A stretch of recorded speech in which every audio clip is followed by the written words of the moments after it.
Thank you.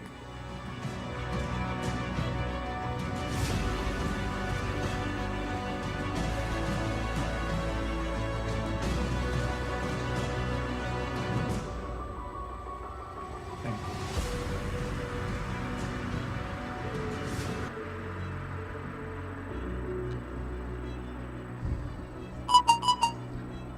Every once in a while, an old problem and a big idea turn into an innovation. Good morning and welcome to the grand finale of IgnitES'22. A warm welcome to the judges, Dr. K.G. Satish Kumar, Dr. Bintu GR, Dr. Suresh Subramaniam, and Dr. Raju C, and our guest, Dr. Xavier J.S., Dr. Jijoy, Dr. Harris, Prasad Bhaskar, and Tarun Udayraj. It has been a very long journey for all of us. A journey for about 6 months for the mentors as well as all the 5 teams. And that journey ends today. But it has definitely been a journey of self-growth and development. A big and warm welcome to IgnitES'22, hosted by IEDC CET in association with CETAA Chennai. With great honor, let me invite Principal Dr. Xavier J.S. to welcome the gathering and share his valuable insights. Please, sir.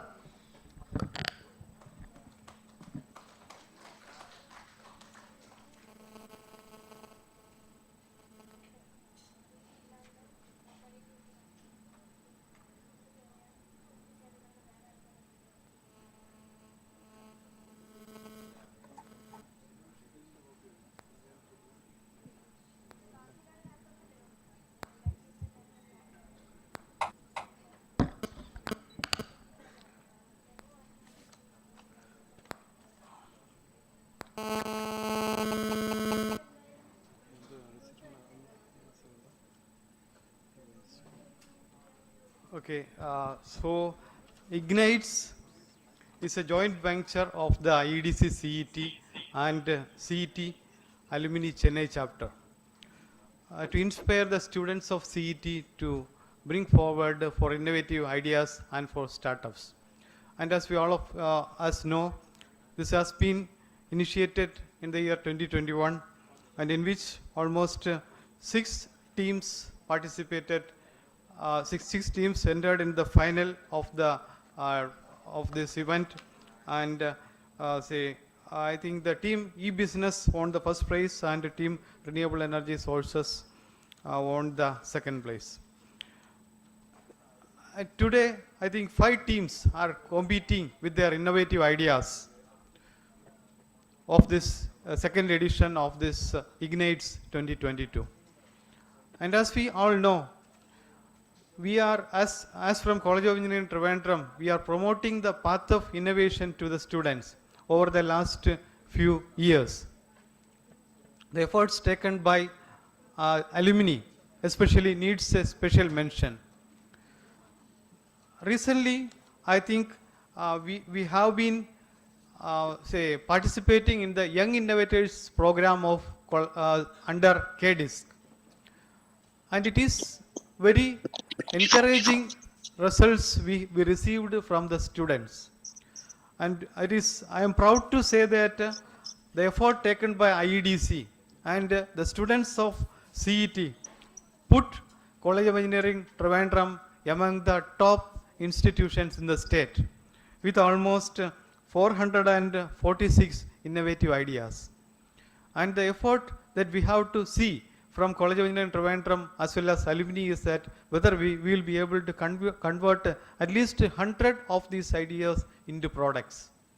Out of these 446, whether we will be able to convert this 400 at least 100 to innovative products as well as to patents. Because we are riding through a competitive era among the institutions in the state as well as the country. And it is disappointing to say that we are being placed in the 150 to 200 range in the recent NIRF ranking. So if you want to improve the NIRF ranking, within 100 in the next 2 years, the major thing that we have to do is we have to have innovative ideas and patents and publications, because we are receiving very less marks for the R&D area over the last few years. So I hope the effort taken by CETA as well as IEDC will help the CET to bring in the forefront of all engineering education institutions in the country. So let me thank all the especially the CET Chennai chapter for taking this IgnitES effort, and let me enter into my duty. So first of all, let me welcome Sri Satish Kumar, former CEO of Technopark. He is one of the chief guests of the day because he knows how to promote innovation and entrepreneurship among the students. So let me welcome you, sir, to this function. Next, let me welcome Dr. Bindu GR, former principal, GEC Trichur, and one of my favorite teachers to this function, and she is always a source of inspiration for the students and faculty of this institution. Also, we have Dr. Suresh Subramaniam, sir, who is the director of School of Management. Let me welcome you, sir. Also, mentors, we have Sri Unibhaskar, Anand Parameswaran. Yes, I welcome all of you this to function. We have, Colonel Prasad Bhaskar, who is representing the CETA. He is the non-face for all of you, and he is the face of the CET Chennai chapter to College of Engineering Trivandrum, and I welcome you all to this function. Also, I welcome all the participants to this function, and I wish every success for the participating teams. Thank you.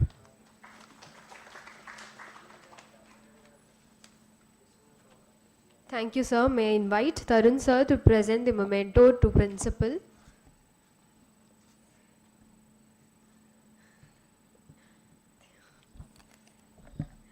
I would like to extend a warm welcome to Dr. Satish Kumar, a visionary leader who has held numerous positions, including Director at NISH, CEO at Technopark, and has played a key role in drafting the first IT policy of Government of Kerala.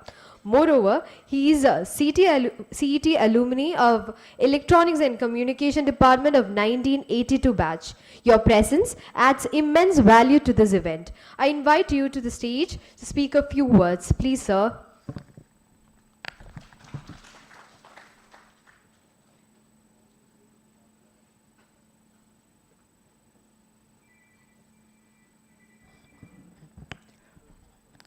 Good morning. Dear Principal, dear judges, dear students, dear faculty members, it is always a pleasure to be at CET, and it has been my good fortune to be invited here on various occasions. As mentioned, I graduated in 1982, 41 years ago, and that time one of our favorite professors was Dr. M. Harishankar. I don't know, you may remember him. Dr. M. Harishankar, when we graduated, he told us, he used to call us Eda. Eda, you will be outdated in the next 5 years. Whatever you have learned from here will be of no use in the next 5 years, unless you keep yourselves updated. But that was 40 years ago. Now what is happening is people are already outdated. The moment you study something, it is already obsolete. So nothing which is in the books or anything which anybody knows is already outdated. So that's a major challenge that universities face. I am right now with the Digital University. I am the chair of School of Digital Humanities there. So let me share with you how we are trying to cope with this dilemma. We tell students that our focus on education is just about 25%. The 75% of our focus is on other activities like consulting, practice, or training. Okay, so which is in touch with the reality around us. So students get to spend a certain amount of time in the classroom or in their own labs, but they have the opportunity to work with companies on real life projects, consulting activities if they wish. I think that is the role of innovation in campuses, IEDC, institutions like IEDC.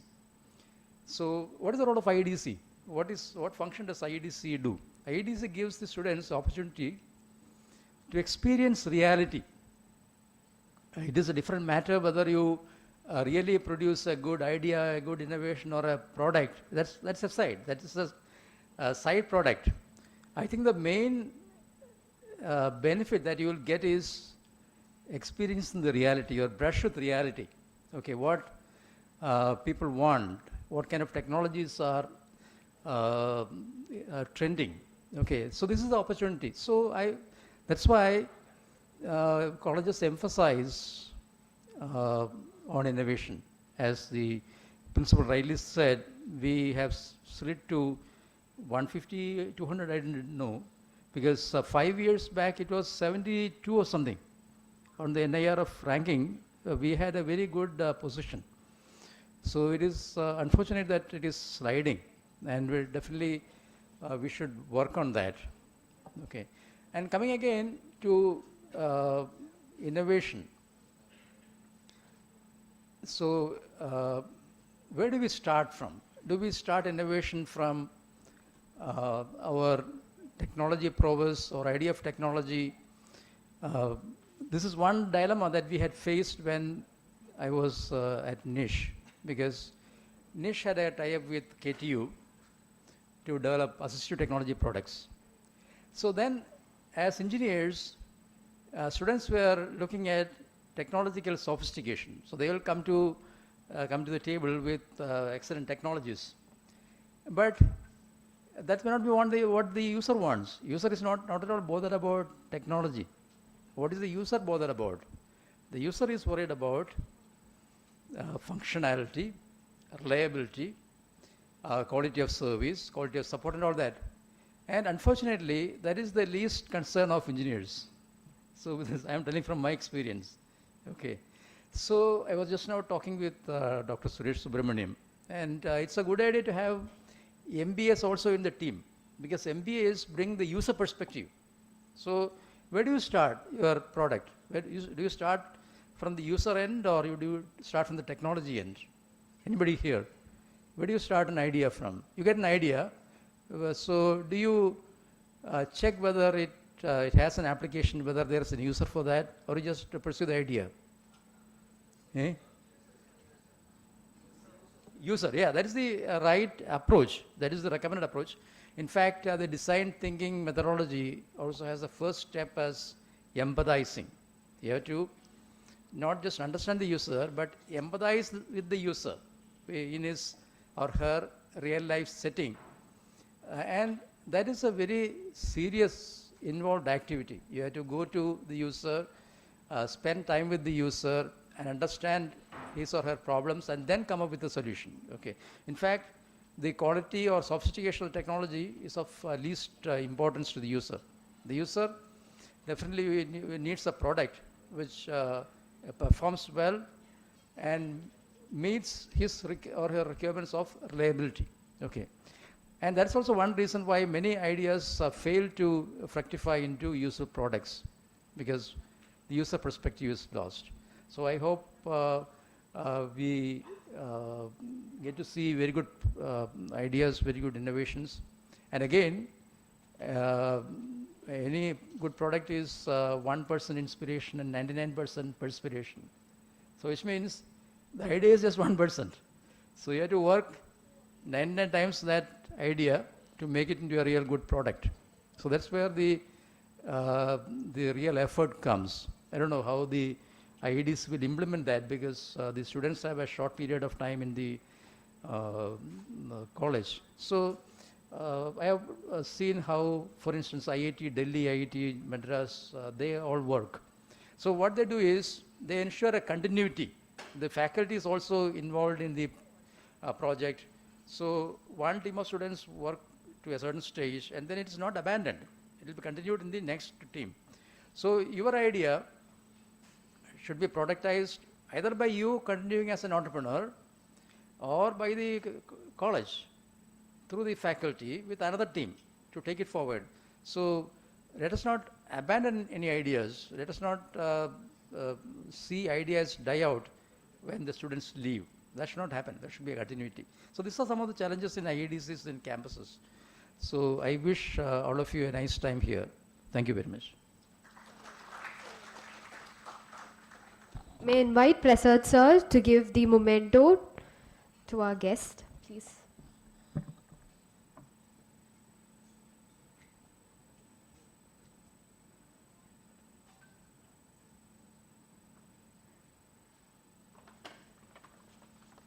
Thank you so much, sir. Thank you.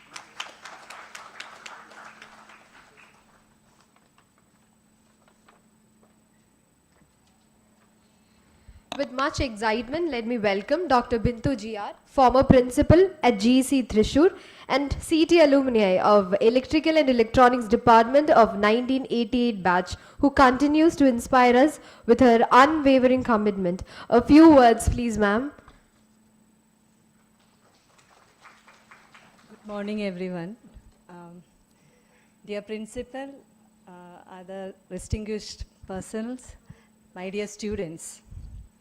I am standing before you. When I stand before you today, it's a special feeling for me due to 3 reasons. One, simply because I was remembered and you have me here today by a single call from Mr. Prasad Bhaskar. I am very happy to be here. Second reason is that I always like to be in the midst of students like you, and one student who has made it to the top of our college, namely our principal. He's my student, and the other students who are very much likely to occupy higher-most positions in their careers. So I have all my students together here. I'm also an alumnus of this college. The third reason is because I have a special happiness about it. The happiness that you feel when you plant a rose stem. You know, you all plant a rose stem. The stem looks like any other stem. It doesn't look like that of a rose plant. It may or may not be. So I was there during the preliminary preparations for this startup ventures of CETAA. And when I can see someone planting that stem, and I wait for people to, water the plant. I have seen everything being done by IEDC here, Akhil, Haish, Rizwan, and the team. They were watering the plant. And finally now, today, I am about to see the bud and the flower of that plant. It's a special feeling. And you students are really lucky, because CET, if you take the college as such, where the curriculum, etc., it is similar or identical to any other college, any other engineering college. But as always is emphasized, the alumni wealth is something that only CET can be proud about. And these ventures that you are talking about, these startup ventures that we are going to, the innovative ventures that they are going to present, these have been done by the students with the help or with the support of the alumni, or you have very successfully tapped into the experience of the alumni, plus the academic experience of the faculty here. This is, I don't know whether you realize, this is a very unique thing, which is not feasible in any of the other any of the the new fashionable kind of engineering colleges. This is what makes this kind of a venture different. So I am so excited to be here, and I am really waiting to see the buds and the flowers of that rose stem. Thank you very much. May I invite Raju sir to present the memento to Bintu ma'am. Please, sir. So I'm feeling very humbled by receiving a memento here in this college.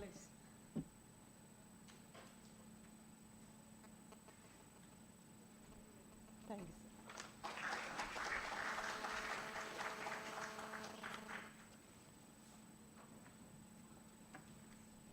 Thank you, ma'am. May I invite Dr. Biju Shashidharan, CETA Secretary, to speak a few words.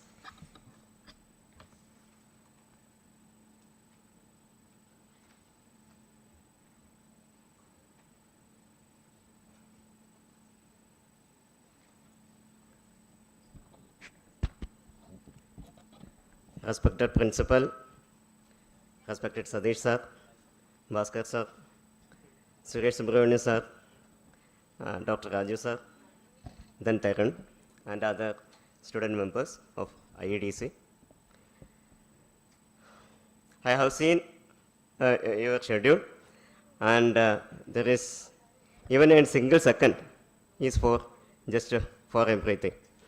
That's why I just decided just to come here and just to see the this program and just leave it. Okay. Anyway, thank you all. And for the last 20 or 21 years, I have been associating with the CETA activities, and I have seen the activities like this IGNITES, Enrich, then this various club, BBC, Coders Club, and communication clubs, etc. When I have started to write some report regarding the CETAA activities. And from that, I have noticed that CETA Chennai is actively participating for molding our students for the entrepreneur skill development. And also, they have done another MOU with this IIT Madras Incubation Cell for developing the startup skill of our engineering students in CET. Anyway, I am so happy. I am here only because of the CETA secretary, and as you know, about more than 50,000 alumni are here as the life members. They are in various reputed positions, and I am enjoying that position with communicating all the reputed alumni members, chapter executive, chapter reps, and that batch reps, etc.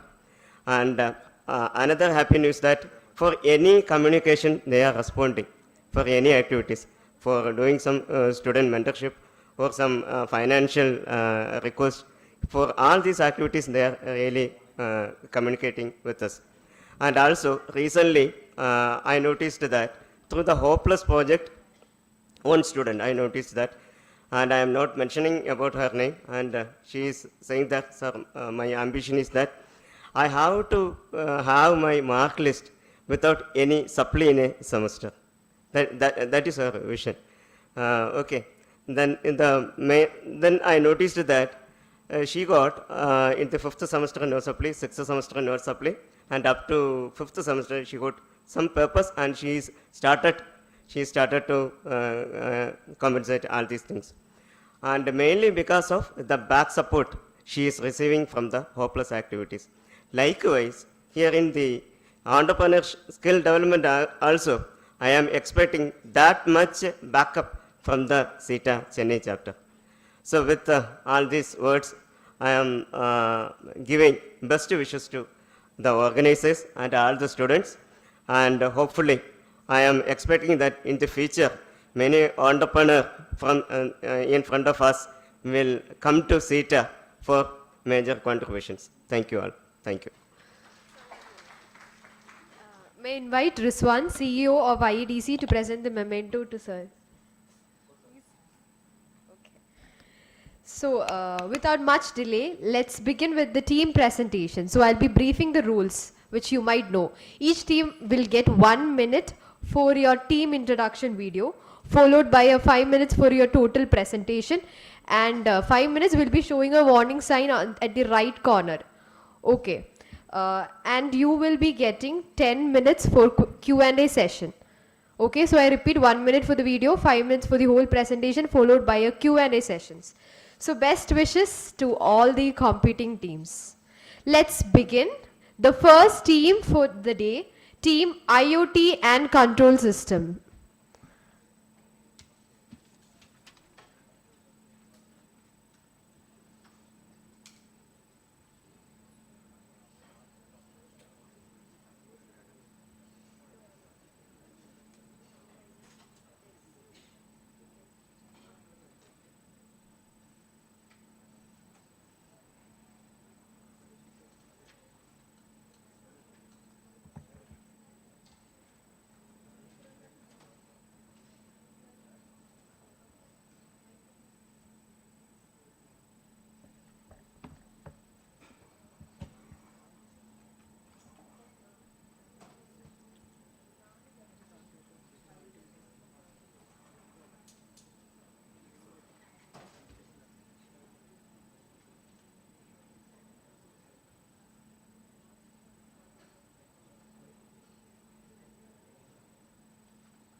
So, is the team ready? Yes.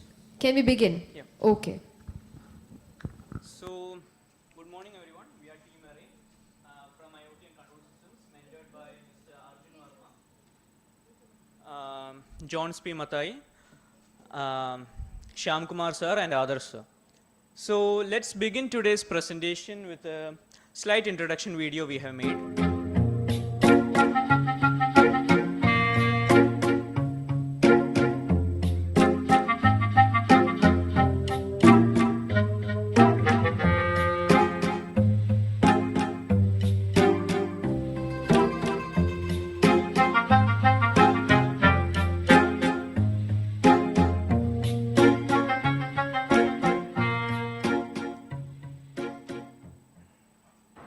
Yes.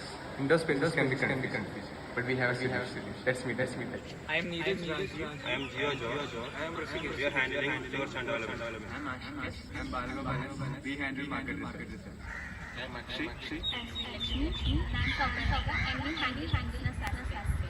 I am Arjun. I am there. We handle app development and design. Join us in shaping the future of AI-based. So, as we all know, there are apps for outdoor navigation. Google Maps is the best example.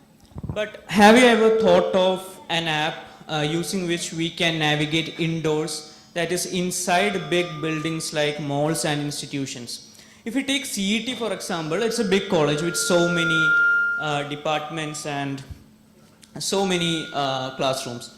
So,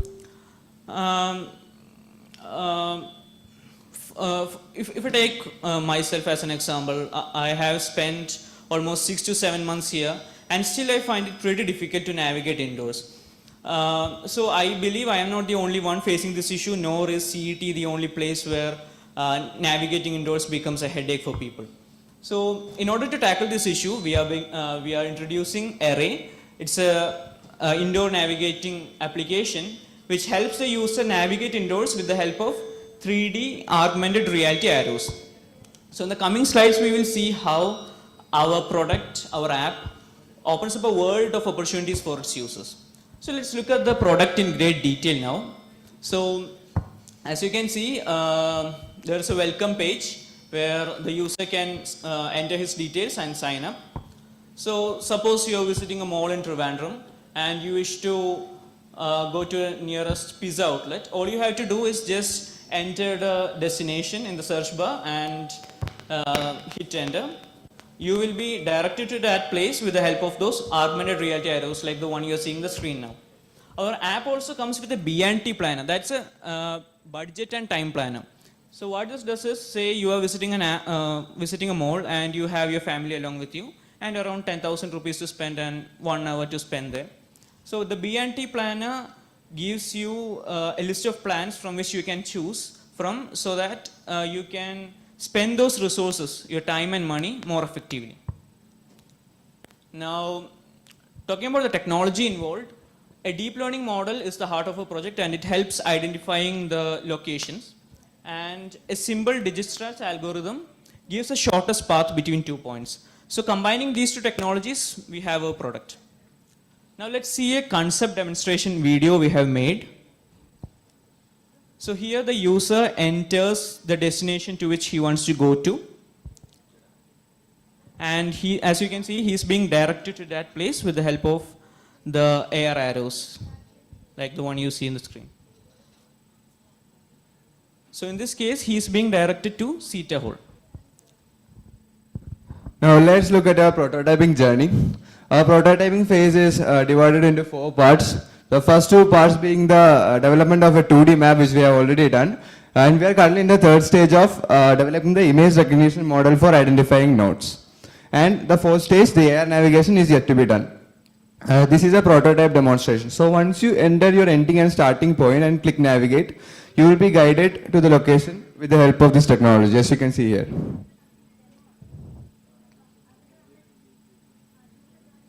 So let's discuss the benefits. From the user's perspective, we provide them with free, easy and simple navigation, and for the business, we provide them with the data. We provide them analytics, which can improve their business obviously.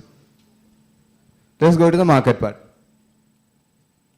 So our customers would include any indoor space that has the potential to be confusing. Let's take, for example, airports, museums, shopping malls, even colleges. All of them are our customers. This is a This is a market validation that we have done from 2 leading malls of Trivandrum.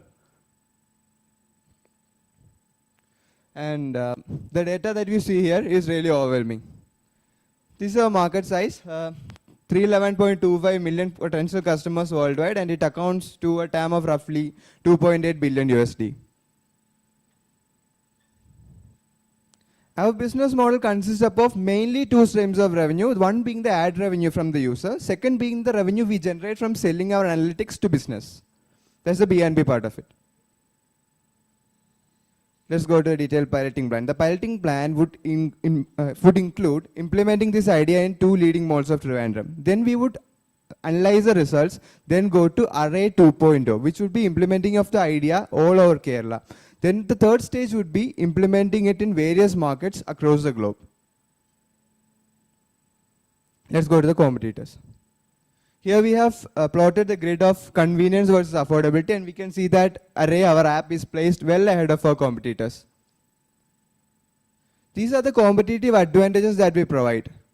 We provide service free of charge. We provide them interactive AR technology, which is obviously the technology of the future. And the app is really friendly to use, which is one of the most important features for any app to be popular these days. The way to get started is to quit talking and begin doing. So we, Team Array, welcome you to the new world of indoor navigation with AR. Thank you.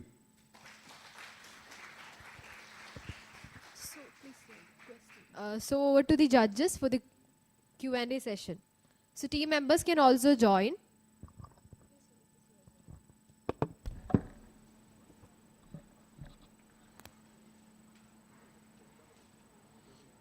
Please pass the mic to the judges.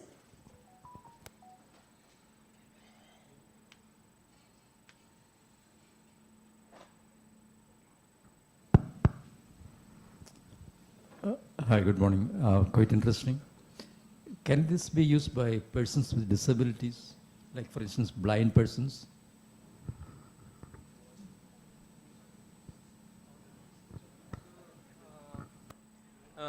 We are planning to develop a voice-over communication in which the app will translate the text, or the app will just give a voice message to its users. So if you take a blind person as an example, he will be assisted with the voice messages.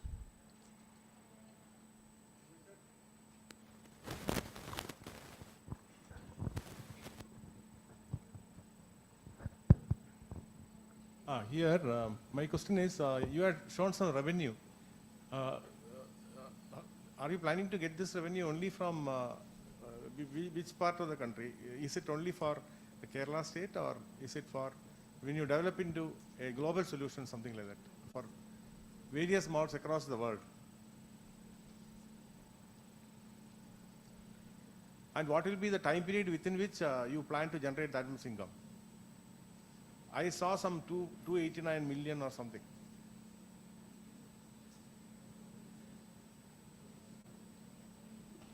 Like what we have shown here is a TAM, which is a very primary estimation of the global market size. But how we plan to generate revenue is through 2 models, the B2B model and the B2C model. And we are planning to implement it in various phases. So the piloting the time of implementation worldwide cannot be predicted at the moment, because we would need data from the various stages of piloting. And also we plan to make revenue from other sources like sponsorship, licensing, etc. Yeah. Your quality is good, because such a kind of solution we require actually when you enter some markets, because more complex environment is present, and people find it very difficult to locate what they are looking for. So it's a selling idea, there is no doubt regarding that. And technology, whatever you are using, is also apt, because you are going to use, you are already using AML technology for doing this. So that's really good. I wish you all the best. Thank you. Can you say something about the return on investment? If somebody is investing in this project, how many years the return you will get.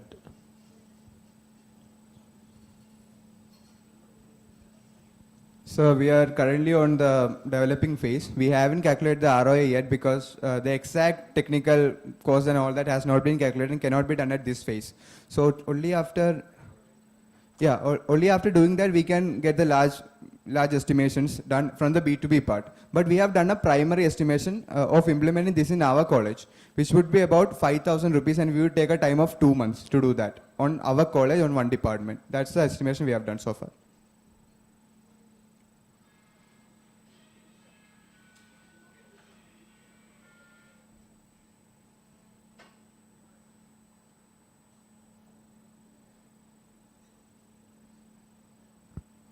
Good morning. It's a nice idea, good idea. But when you travel abroad, many type of museums, in many museums, you find something like this, isn't it? You get the entire data and you actually navigate through the museum very well, even if you're alone. So how different is this from that already defined or already invented kind of thing? In what way is it different? Is it from the economic point of view or is it in the functional point of view? Can you just enlighten me on that? I don't think that a technical difference would mean a lot to the user, but I think the way it is implemented matters a lot, because we have seen that it's implemented only in the museum. So when we go to the large perspective, we can implement it in various indoor spaces, get this service everywhere. Then I think that implementation itself is a difference we can make, and we can capture a large market with that. Another doubt which I had is you showed a graph where you showed the convenience and about the competitors. How is it that you come in the first quadrant? What makes it come in the first quadrant? We have plotted the affordability versus convenience. So when we look at our competitors, they provide service to business. What they actually do is they contact the business directly and they map the whole space for the business, and they provide the service to the business. There is no revenue generated from the user side, and the whole system is administrated by the party to which the license has been handed. But what we do is we provide them support even after we have done the licensing. We provide them with very simple technology. We provide them with that assistance even after we have done that. And also from the user's perspective, this service is completely free. So that's the affordability part of it. And the convenience part is the constant support that we provide them, and contrary to what actually exists. Okay, one major doubt which comes to my mind when you said this is, suppose you're taking the case of a college itself. Many other buildings can come up after the college buys such a software, which means there will be flexibility. Of course, flexibility will be inbuilt. But how about how will do the user need you to change that also, or to incorporate that also into the software? Yes, or do you give the user the user the opportunity or the chance to change that? On very small scale changes, we can directly let them do that. Yeah. For example, in a big shop, if they say the shop has been shifted Correct, to shops, correct, then we correct. can let them do that. It's a simple thing. But for when a new building is there, we have to map it. We have procedures there. Yeah, right? the mapping, etc. Yeah, so we will do it ourselves. Yeah. We're going to help them do that. Okay, thank you. Okay, I think one or two things, because if you want to do this globally, you have to map all the major, maybe if it is a shopping mall, you have to do that. What is the cost you have shown for this? Because, for example, if you see that it is a mall in Dubai, you want to navigate. So, how you will be able to do the mapping of all this, and because I think the cost involved will be very huge if you consider that. If you want to have such an upfront. Okay. So I think, like we have previously clarified, we are not at a stage to estimate the global cost, because no startup at this stage can do that, I believe. But we have created the very rough estimate for one department at CET with all its complexities, with all its confusing spaces. We can do it 5,000 in 2 months. That's the clarity that we are giving here. Okay. That's sure. Okay, thank you.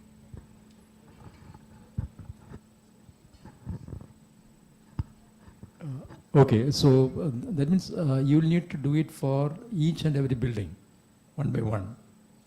And my question earlier was about disability access. So if you can actually do that, then there will be funding available for that from Government of India.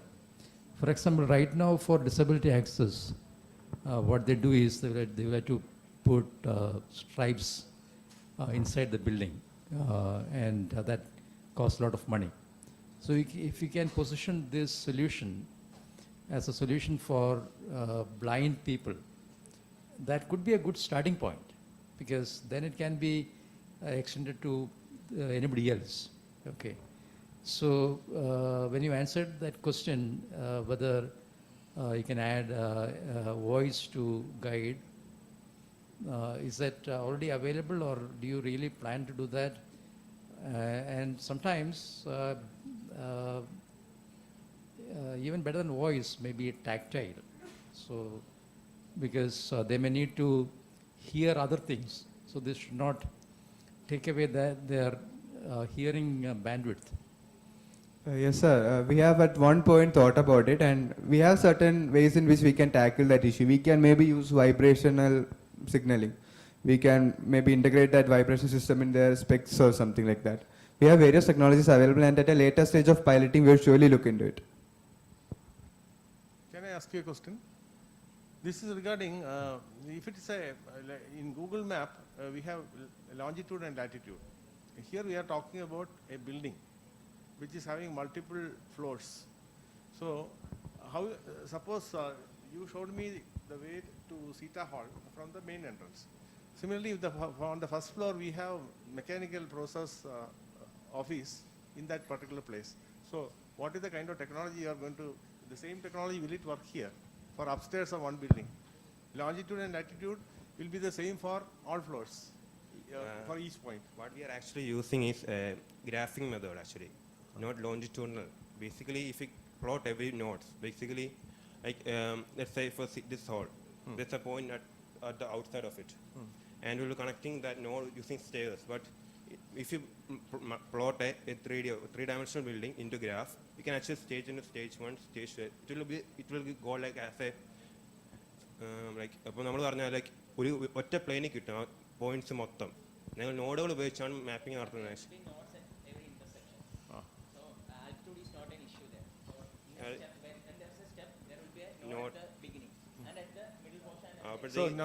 ഫ്ലോറുകൾ നമ്മൾ connect ചെയ്യുന്ന സ്റ്റെയറുകൾ node വെച്ച് മാത്രമായിരിക്കും. So it's not like Google Map where they are going by longitude. ഞങ്ങൾ GPS ഉപയോഗിക്കുന്നത്, ഞങ്ങൾ location സൈനിഫൈ ആണ് deep model ഉപയോഗിക്കുന്നത്. Actually deep മോഡലിൽ ഓരോ ലൊക്കേഷൻ ഐഡന്റിഫൈ അവിടെ നിന്ന് നാവിഗേറ്റ് ചെയ്യും.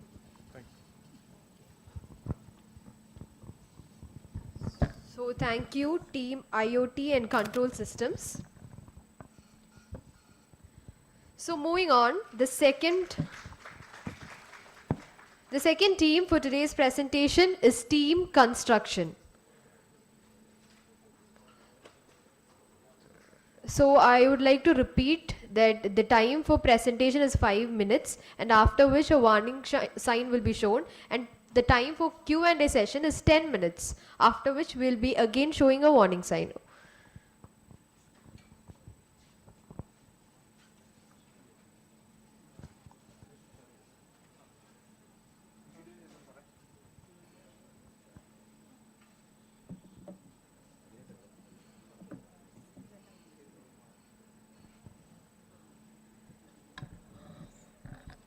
So is the team ready?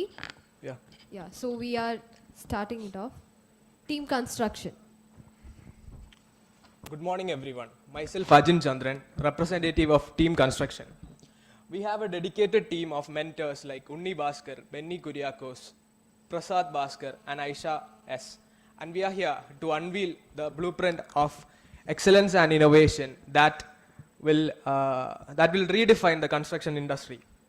One of the most common problems seen in the construction industry is the loss of billions of dollars in cash due to equipment downtime. So this is a huge burden, especially for the small and medium scale contractors, equipment manufacturers, and second-hand equipment dealers. When it comes to reactive maintenance, the solution is costly and also inefficient, and may at times be unsafe for the workers. The problem is very clear. Many construction companies lack efficient and affordable asset management tools. So that is where our company Predict AI comes in. We monitor equipment.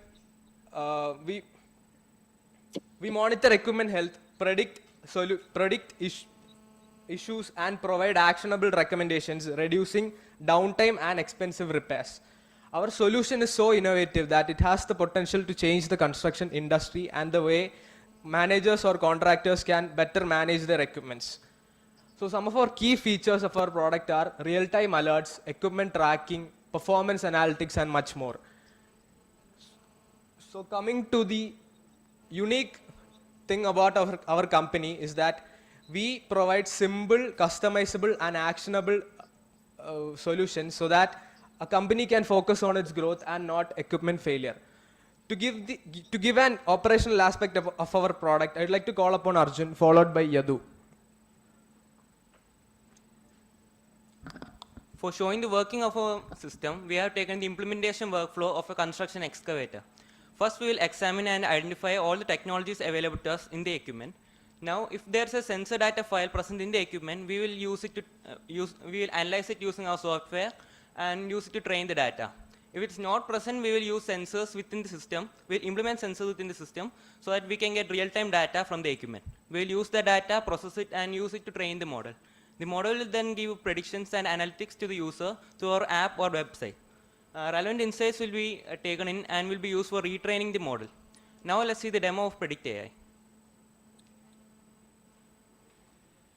Predict AI provides AI-powered tools to create a smart maintenance system for all your construction equipment.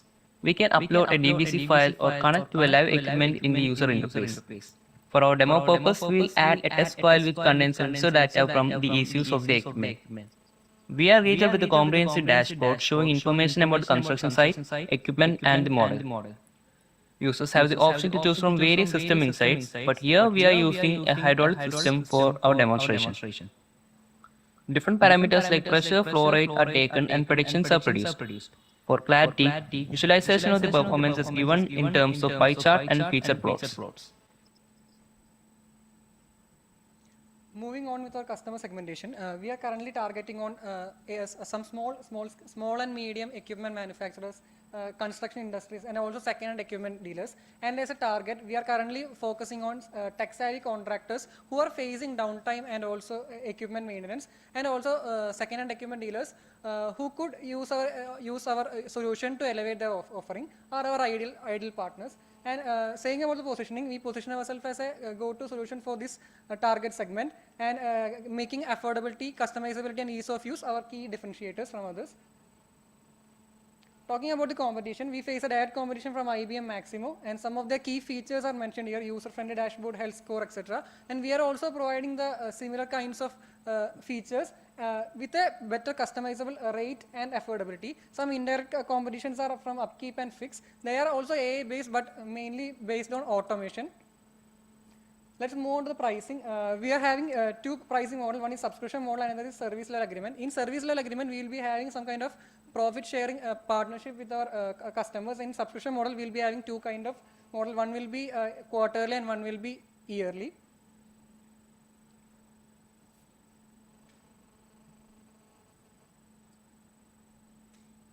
Moving on, the estimate cost for building this solution is 30 lakhs, and the estimate revenue and total turnover is 50 lakhs. That gives us a return on investment of 40%.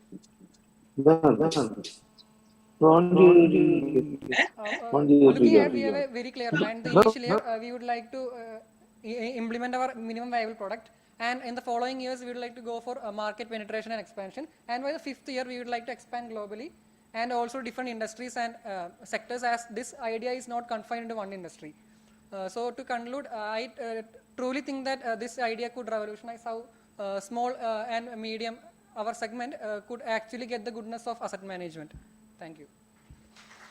So may I request the whole team members to join them on stage. We are on a mission to help small contractors gain the benefits of advanced asset management, which was previously out of their reach. Hey guys, myself Education NB. I'm Gomili Prasad as for Civil Engineering Department. I am Mohammed Faiz from Mechanical Department. I am Avantika from Mechanical Department. Myself Gauri runs S4 Civil Engineering Department. I'm Sana from Civil Department. I'm Adres from Civil Engineering. I'm Arjun A from Computer Science Department. I'm Mohammed Rashid, MBA student. I'm Ajin Chandran from MBA department.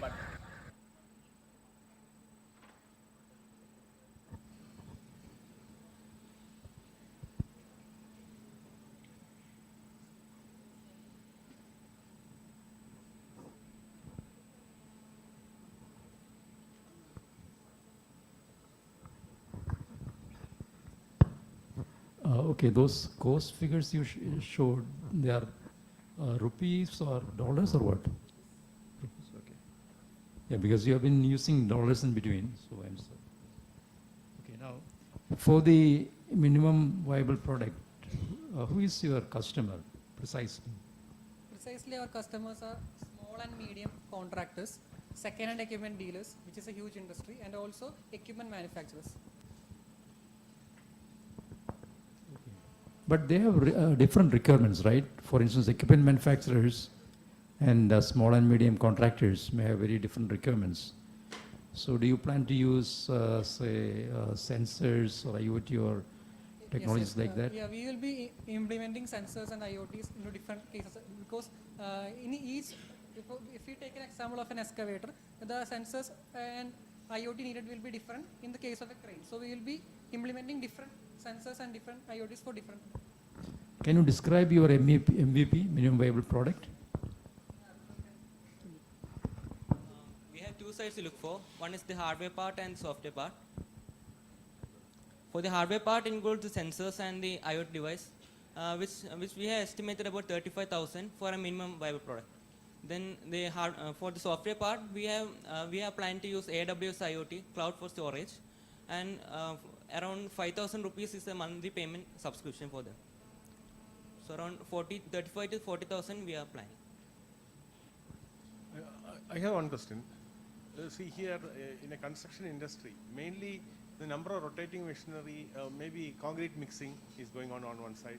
Maybe multiple machines are there, maybe 3 or 4, maximum 3 or 4, assume.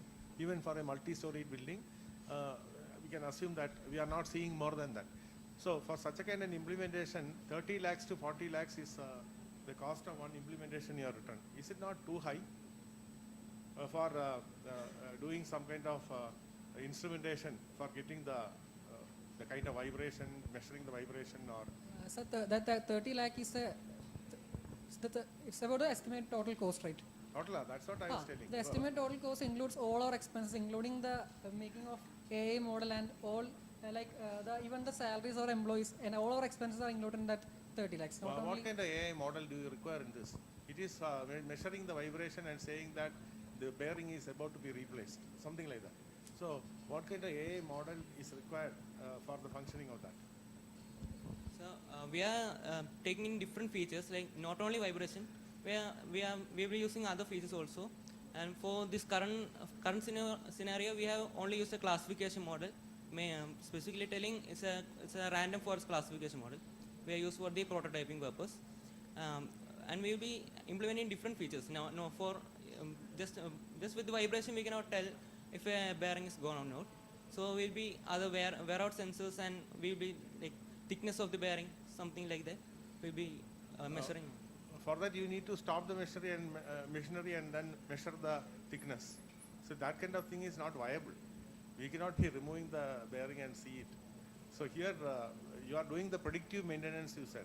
So actually, before something fails, it's not even preventive, it's predictive. So you are just measuring from the vibration kind of thing only you can measure such thing.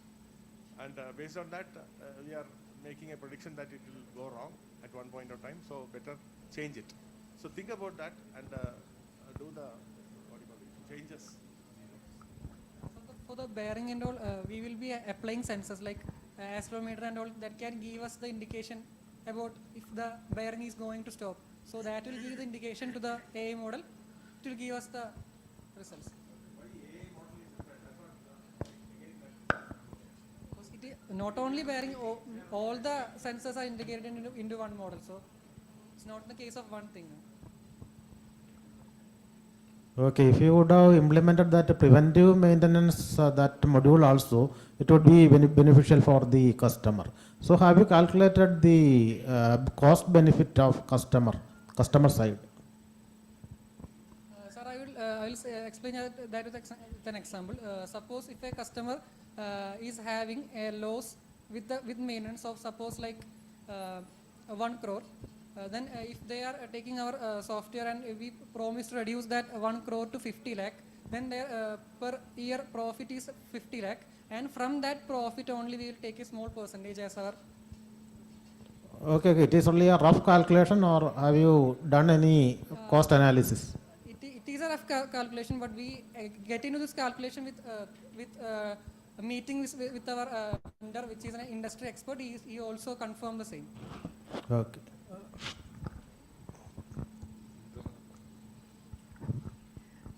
This is a good idea, but I am little apprehensive about how you will be implementing it. Simply because you need different kinds of sensors, isn't it? Maybe temperature, pressure, vibration, whatever. And different kinds of applications need some other kinds of sensors also. And for your AI, you require a lot of data for training, isn't it? So how do you plan to get these data, and have you done a check on these sensors, whether these sensors can be accommodated, how costly are the sensors, all those things? Have you done a market study on that, or I just wanted to know whether you have done you have a basic idea about that? So, ma'am, if we check in the current scenario, many of the sensors are already implemented, like it's there. So we have checked that we can get data from the equipments through different ports available, or onboard diagnostic ports are available, so OBD port. So we can directly get a lot of data from there itself, and we have also seen some like in the construction field we have seen some people. So they said that there is also already a DBC file, database container file. So all this data will be already, like many newer equipments, they will store this data in that file. So we can directly take that file so that we can get a large multitude of data at one stretch. Or we have the option to take real-time data. So. And what about the sensors? Because sensors are usually very costly. So how do you accommodate for those sensors in your project? Like main, have you main sensors are like temperature, pressure? It's already present right now. So we can have a cost cut on that. Then we have done other sensors like flow rate sensor. For example, in a hydraulic system, that as we have demonstrated, we require a flow rate sensor, then pressure sensor, which are not very costly. We have done a cost analysis. Under 5,000 each sensor is there. So we can easily implement that. When we did an estimation, like for an excavator, the only IoT and sensor part will be costing around 30,000. Okay, so you have done those study and then come up with the amount. And also in the pricing model, when we get into a customer, we will be having an implementation fee. About it will be varying from 15,000 to so on based on complexity, and we will be covering that cost for sensors from that amount. So your basic idea is that by buying or by using your product, the customer will be able to reduce his outages. Is that all? Is that the basic idea? Yeah, they will be reducing their downtime. Like the downtime will cost them lot of loss. Okay. So that could be eliminated. Okay, thank you. Yeah, thank you. So if you consider the market, let us say you are buying on JCB. After that, how do you the customer will implement your system? If you just consider an excavator or any device, because all these may not be coming with sensors. So how do, if a customer buys any device, let us say it is JCB or some device, and how do they implement this system in their newly purchased device?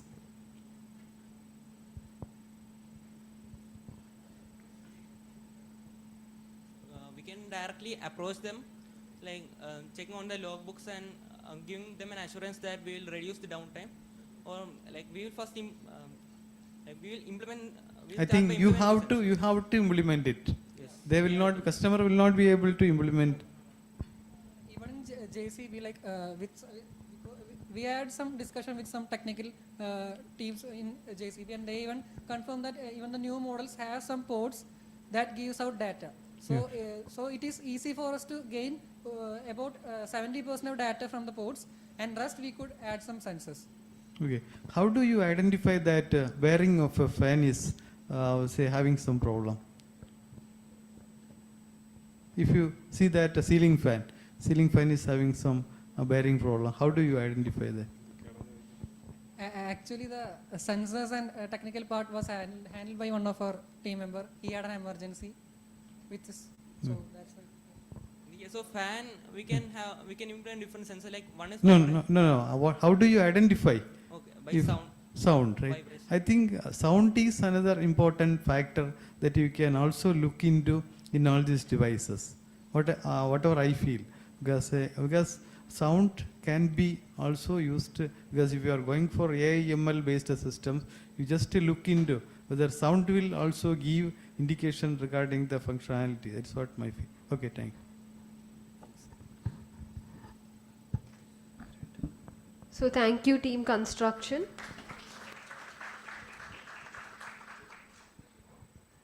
So the third team for the day, Team EV and Sustainable Energy.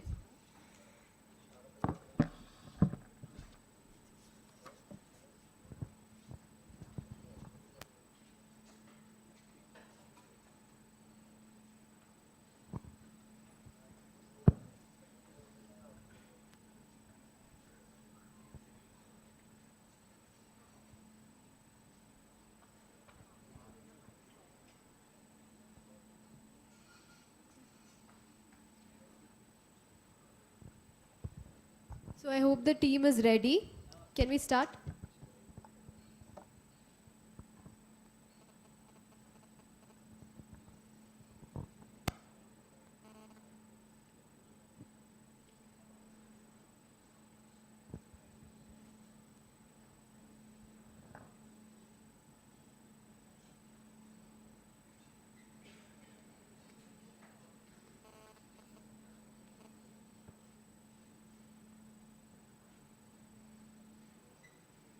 So ready? Okay, we are beginning with the presentation. Good morning, everyone. I'm Devika Jayu, a first-year electrical engineering student, representing the team Sustainable Energy. As we all know, the improper waste disposal practices has always been a hardship for the mankind, and the threats posed by it an even bigger problem. We, the team Ecoblend Energy, is here with an innovative solution to tackle one of the most ever-growing waste problems. Let's meet our team.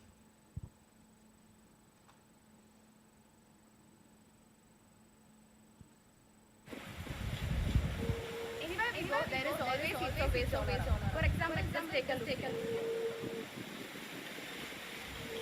Why are we doing anything in this regard? Isn't it our Earth? We, the team Ecoblend Energy, believe it's our responsibility. Let's embrace this challenge together, make a difference, and create a cleaner world. Let's introduce our members. I'm Devika from first year electrical department. I'm Sachin from electronics department. Hi, I'm Vishnu.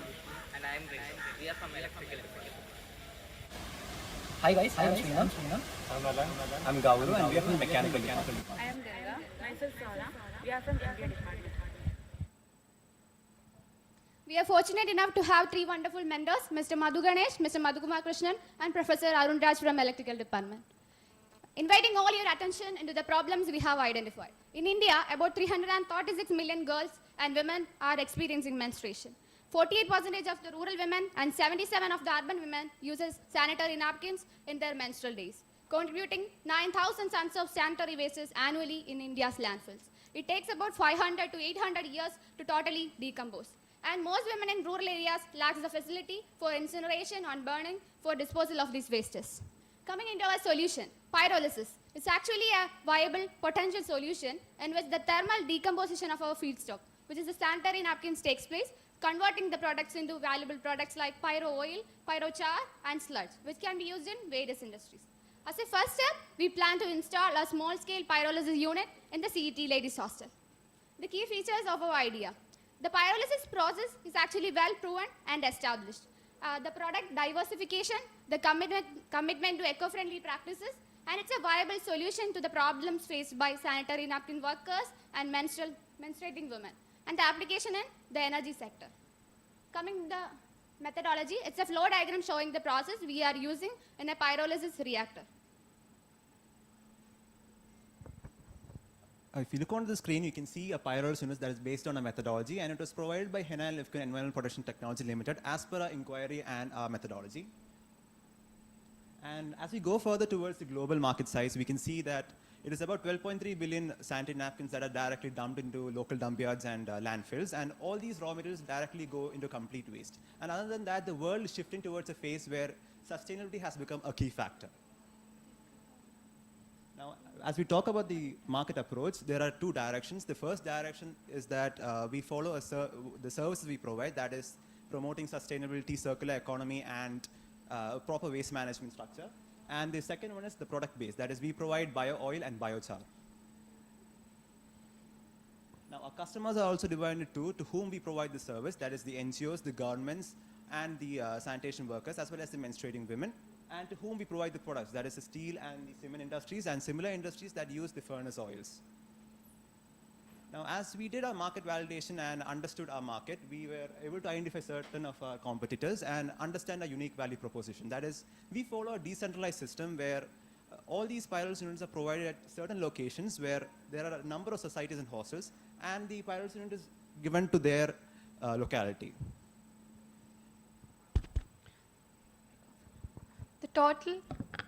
The total initial expenditure is split into three, that is shown in the screen, and the total initial expenditure amounts to 12,23,000.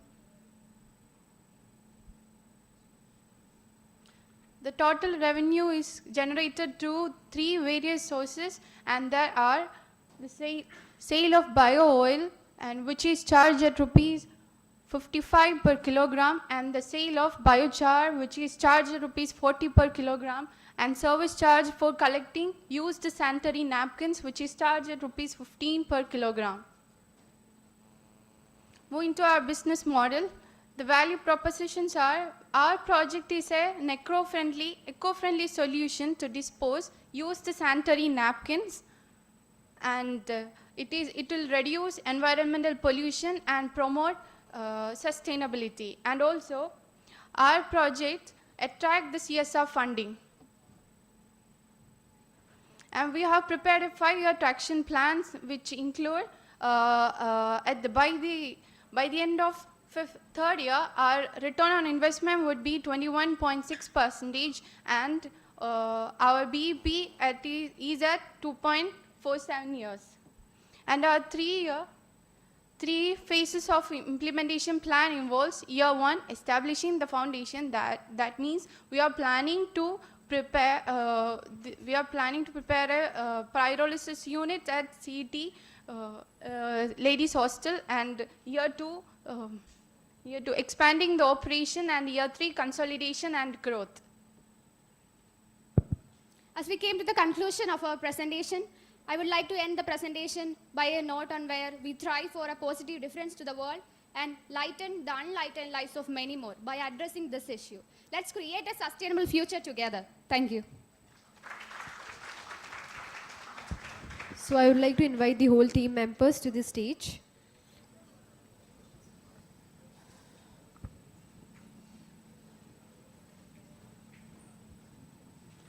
So over to the judges.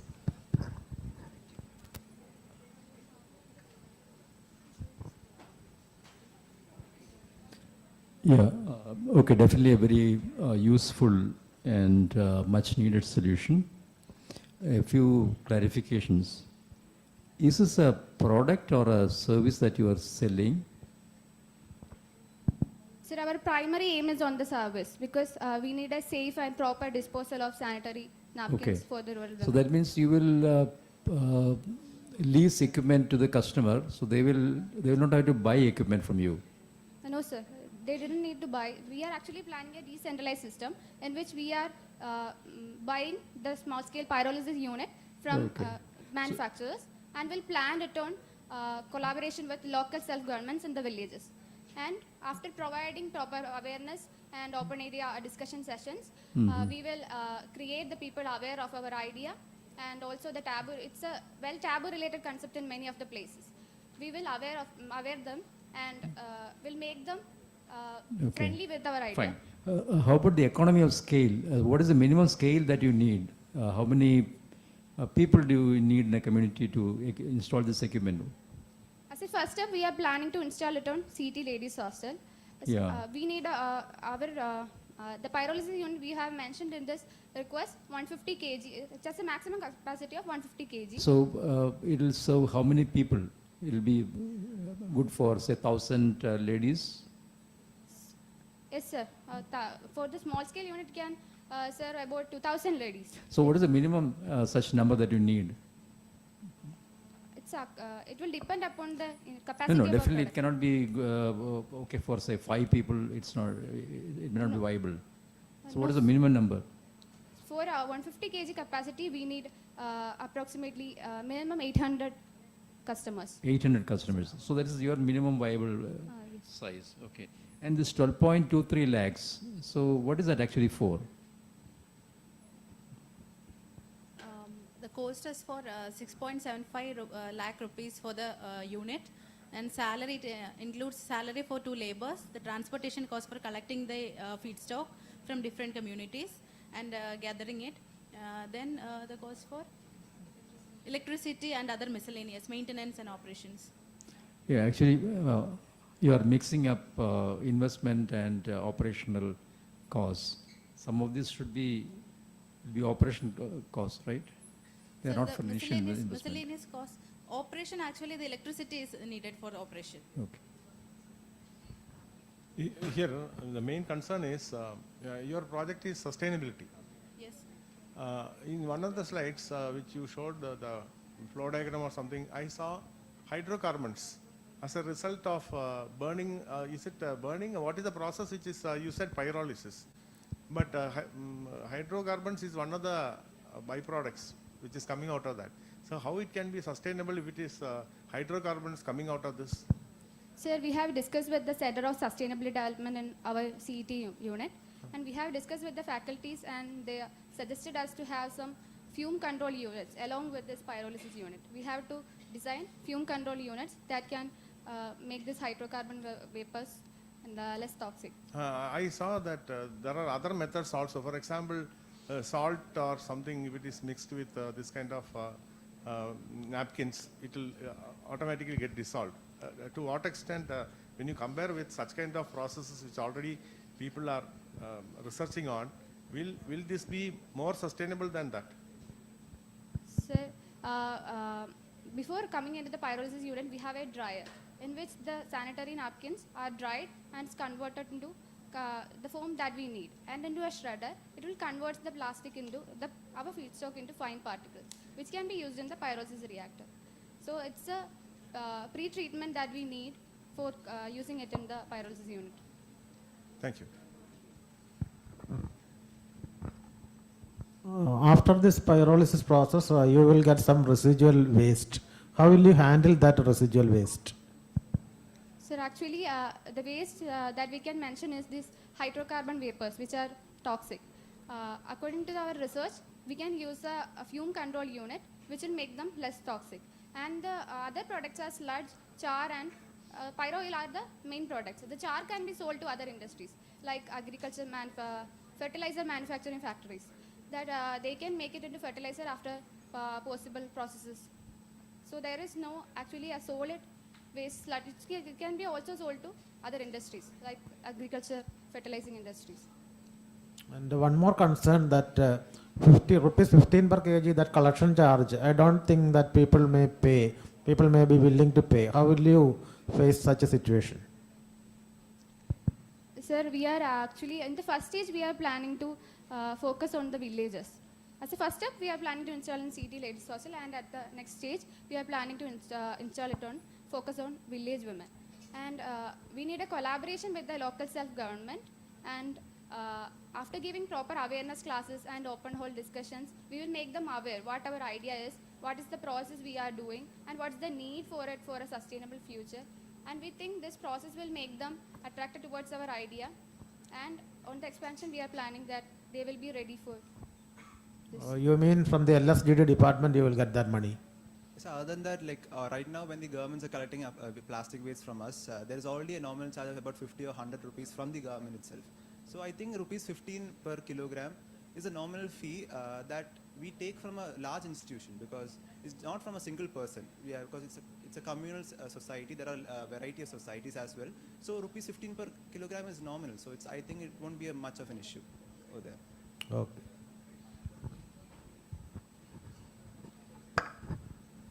It's a good idea, but as before, is the raw material only sanitary napkins? No, ma'am. At the first stage, we are focusing on sanitary napkins because it's homogeneous. Homogeneous feedstock makes this process more smooth and more efficient. Oil will be, we get more efficient oil. And on the expansion, we are focusing on other plastic products also. Products that contains mostly polyethylene and polystyrene with less PET content. Which are they? Polyethylene and polystyrene. Which are they? PET bottles? No, PET bottles not because PET is not so comfortable with. Why I'm asking you is because all of you know that sanitary napkins are very fastly replaced by menstrual cups. The next generation, there may be a generation coming up very soon who will not be using sanitary napkins at all. So what is your plan then? Yes, sir. Yes, ma'am. We have conducted a survey on that on the CET ladies hostel, and on that 20% of the students in CET itself are using menstrual cups. Are changed into menstrual cups. Yeah, correct. So on the expansion stage, we are focusing on child diapers, adult diapers, etc. Okay, yeah. And on this process on adult diapers is proven in China. So Adult diapers are becoming more of a raw material for you rather than sanitary napkins. That is what is happening now, because adult napkins are, many have started using that, even in their day-to-day life. And another major thing that came into my mind when you said about villages, collecting from villages.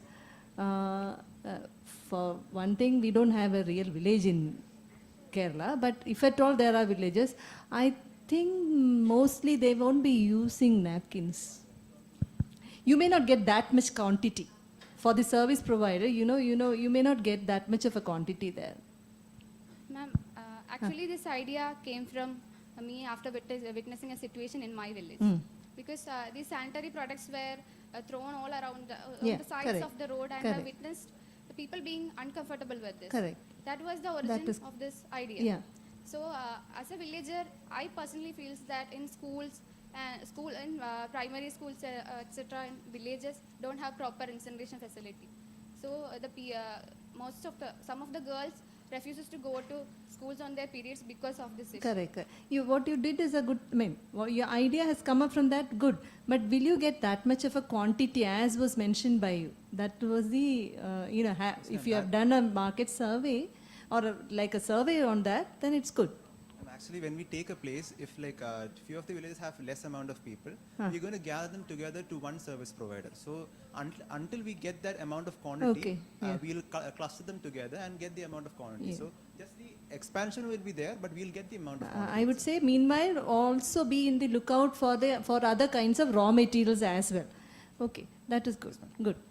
So you can say sanitary napkins and diapers, everything should be put there.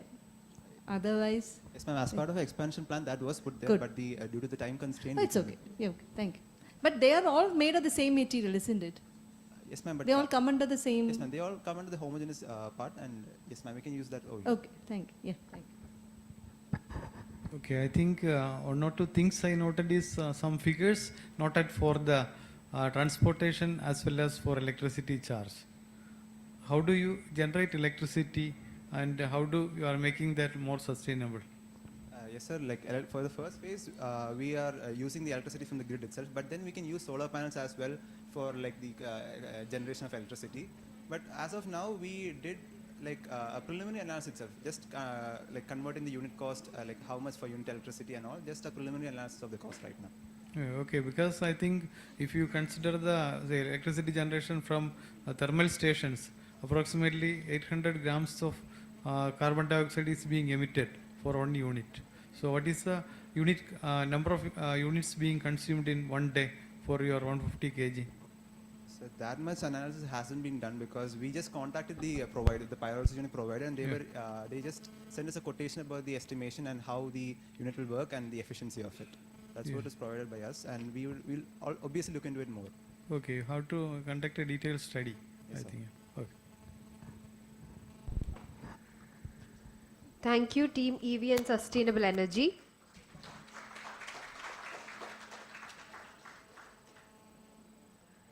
The fourth team, Team Social Media and Marketing.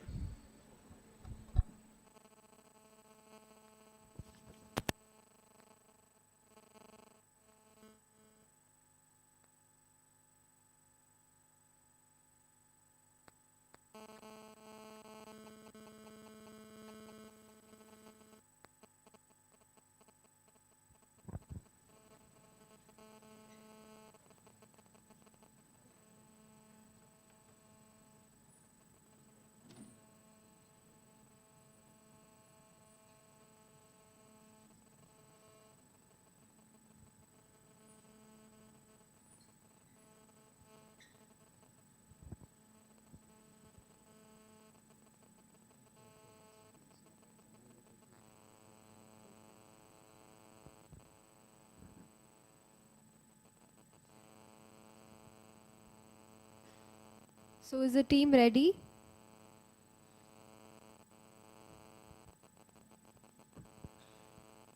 Hey, imagine having a dedicated platform that not only helps you discover hidden gems in popular destinations, but also helps you connect with a vibrant community. So we in social media and marketing presents the youth track. Myself, Sneha from MBA department. Hi, I'm Mahin. I'm from CS department. Hey, I'm Suresh from CS department. You're the tech. Hey, I'm Suraj. I'm from CS. Myself is from Civil Department. We are the project managers. Myself, Robin from S2MBA. I'm Shivan from CS department. We are handling the market section. I'm Joel from S4. Hello, I am Anand from S4 CSE. And we are handling the finance section. Hey. Greetings everyone. With the team Social Media and Marketing, here today extend our gratitude towards our esteemed mentors, Tarun sir, Arathi ma'am, Jerry sir, and our faculty mentor, Dhanya ma'am. Without you guys, this journey would not have been possible. So, I would like to start my presentation by showing you guys some great images. Yeah, these are some not so popular images from Trivandrum. Don't you guys think you have missed out on something? Yeah, there's a lot of events, live events, and places around us that deserves our attention and visibility. So, there's a lack of information, live event updates, and near to zero platforms where you can post your content. That is travel specific and event specific contents. So, the solution for this is our app, UTravel. Hello. So as a solution, we propose a web app, and then the prototype is shown, so I'll be explaining it through it. So first of all, you could choose a spot, and the home tab is what you enter first. It basically provides you a brief overview of what is going around you. Next, you move on to the shop tab, which provides shops, hotels, restaurants, anything that can have a potential tourist traffic, and you could explore. It connects the user with the vendor, hence ensuring a sense of transparency. Now, this is a premium feature where you could set a radius to define your own adventures and to explore.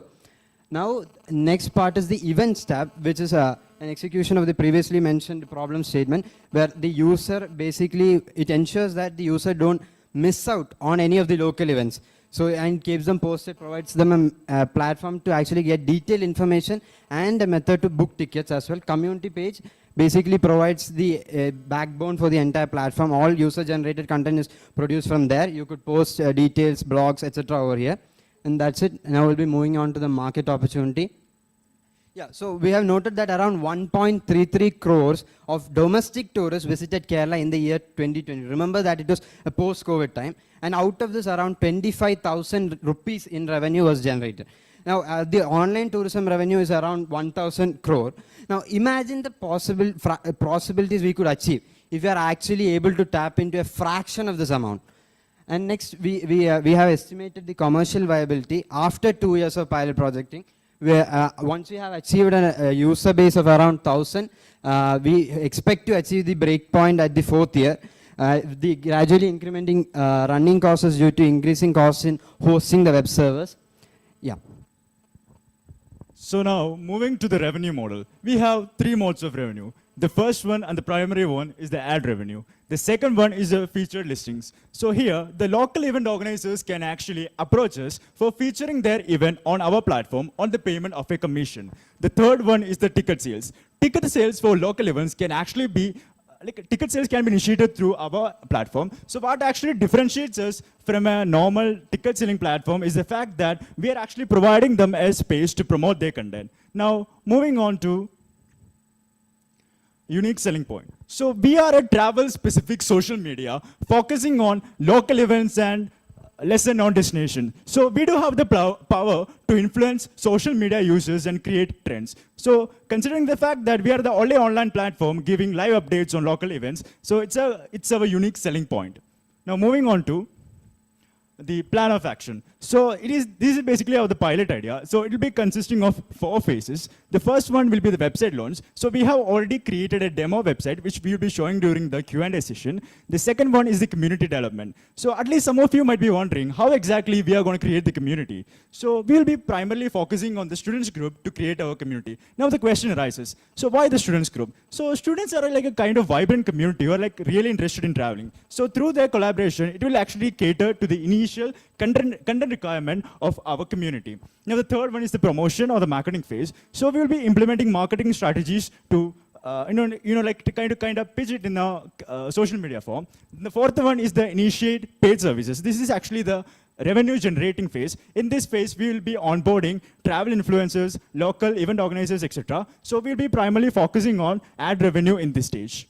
Now moving on to the competition. So we do have a major share of competitors in this market. The major, like TripAdvisor, Trivago, etc. But the major competitor is TripAdvisor. So what exactly differentiates us from TripAdvisor? Let's say, for example, IFFK, the International Film Festival of Kerala. This is like kind of the biggest events in Kerala for the movie lovers.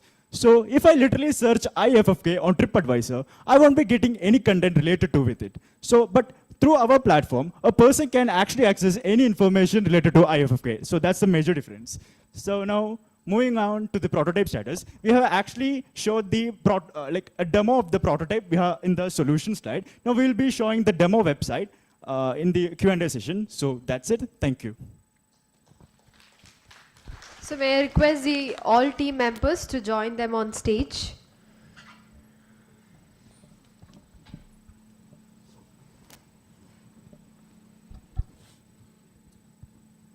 So over to the judges.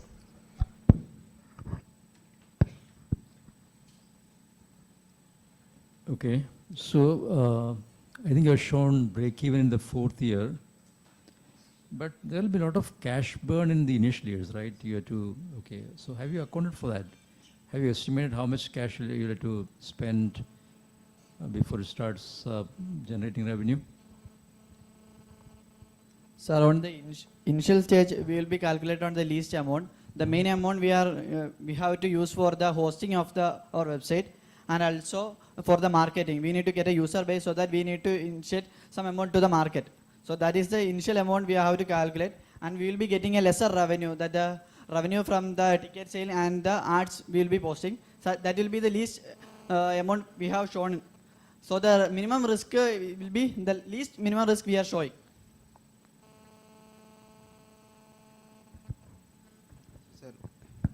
Hello, so for the first 2 years of the pilot project, it's basically cost-free, because most of the web providers actually provide an initial free phase to host up to around 500 users. And when we go beyond that is when we begin achieving around a stable user base of 1,000, we actually need to increase the marketing, and so we have accounted for around 22.5 thousand rupees per month on the marketing alone, and the remaining costs are associated with the running and website, web hosting, and the employee accountabilities. Then after that, as we proceed, we hope to reduce the marketing, because once the user base becomes stable and they are able to keep generating, there will be mouth to mouth publicity through that, and we hope to leverage on that. And as we approach the 4th year, most of the cost shifts towards the web hosting cost as the number of users have grown. Assuming they have grown, we will be shifting the costs towards that, and the marketing policies will be changed accordingly. That's what we have planned. Yeah. My question is, your model, suppose when a person is searching for some ticket, are you saying that your particular this particular system will suggest that during such and such time there is an event going to be happening there? Is it like that? Yes, sir. Yes, sir. So, so that the person who is searching for travel can also decide, change the date so that he can also participate in the event. No, yeah, not exactly. If it's a publicly hosted, that is, we have no relation, but they are just using our platform as a medium.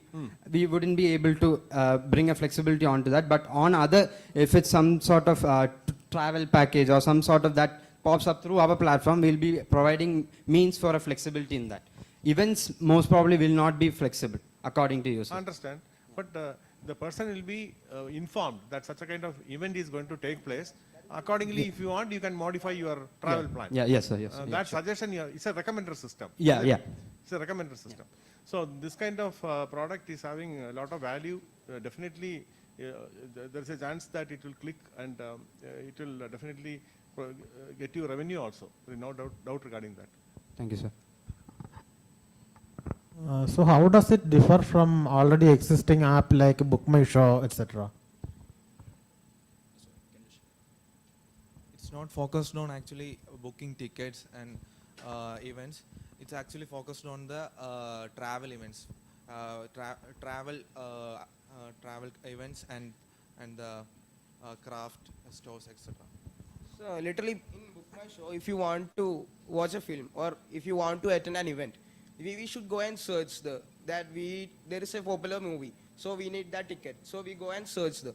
But in this system, if we are in a location and we want to explore the area, we can do that and the events will be suggested for us. So there is a place for publicity. So there will be more visibility for the events happening around us. So if I'm a new person, I don't know about the events happening around me. So I can't go and search in Book My Show. So I need to search something in Book My Show. So in our platform, we don't need to search. It will be recommended for us. That's a main difference. Have you done any quantitative analysis of the cost involved?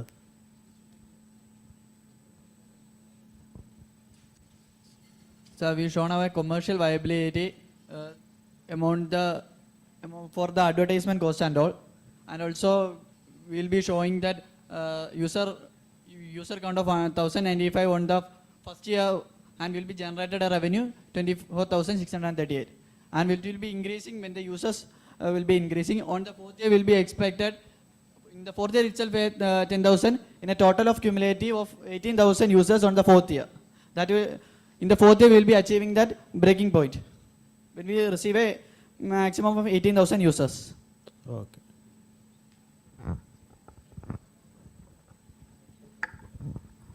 With quite a lot of travel bugs here, this is a very good, very good initiative. But you need constant updating of the data, isn't it? So what is your modus operandi? So basically, the entire system is based on communities, right? So, so each events and each updates are like, let's assume that we have a stable community around this. So, so it's actually kind of enough that these communities will update these things once we have just given them a platform to operate. Yeah. Yeah. So that's. But for example, suppose I want to go to Uganda. Yeah. Right? And your community is limited only to some other area. But I want to know something happening in Uganda, say, for example. So how do you cater to that need? So basically, like, so it's, maybe I'll show you a quick demo about it.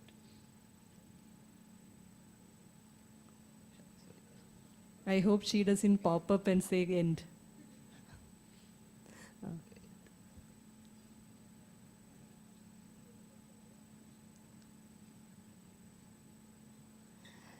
Yeah, so as you can see, we have like quite different communities around here. Like we have Trivandrum spots, hiking, Cochin spots, etc., etc. So similarly, like anyone can create a community like that, and like so say there are Uganda. very many opportunities for you to expand. Yeah.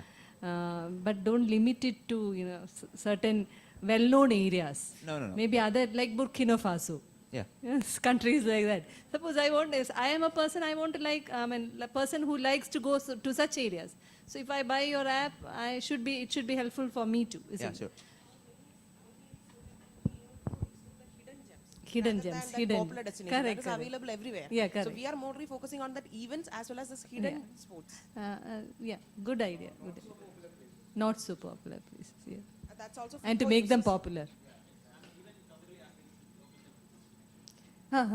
Foreigners are so much attracted to that. Correct. So we have to actually channelize all Do those it, towards that. do it nicely with a correct systematic approach to the good modus operandi, then it will be a success.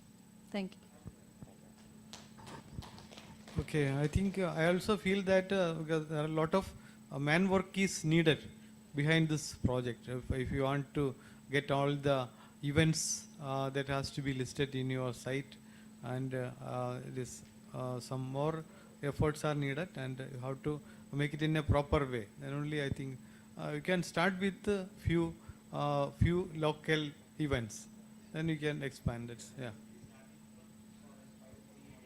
Yeah.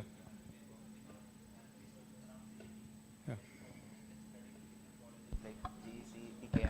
Once we have the content, then we can spread out. Yeah.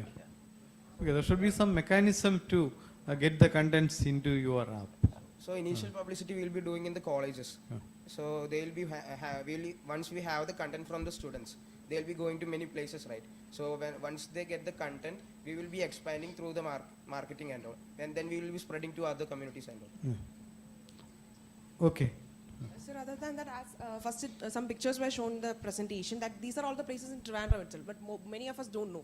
So we are actually opening their eyes towards that, because in college itself there are different students from different districts. They'll not be aware about all this. So we are actually focusing on that areas as an opportunity for them.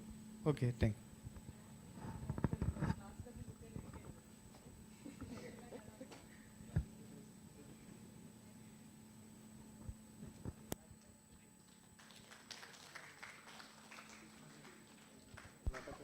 Thank you, team. Thank you, team social media and marketing. The last team for the day, team e-business.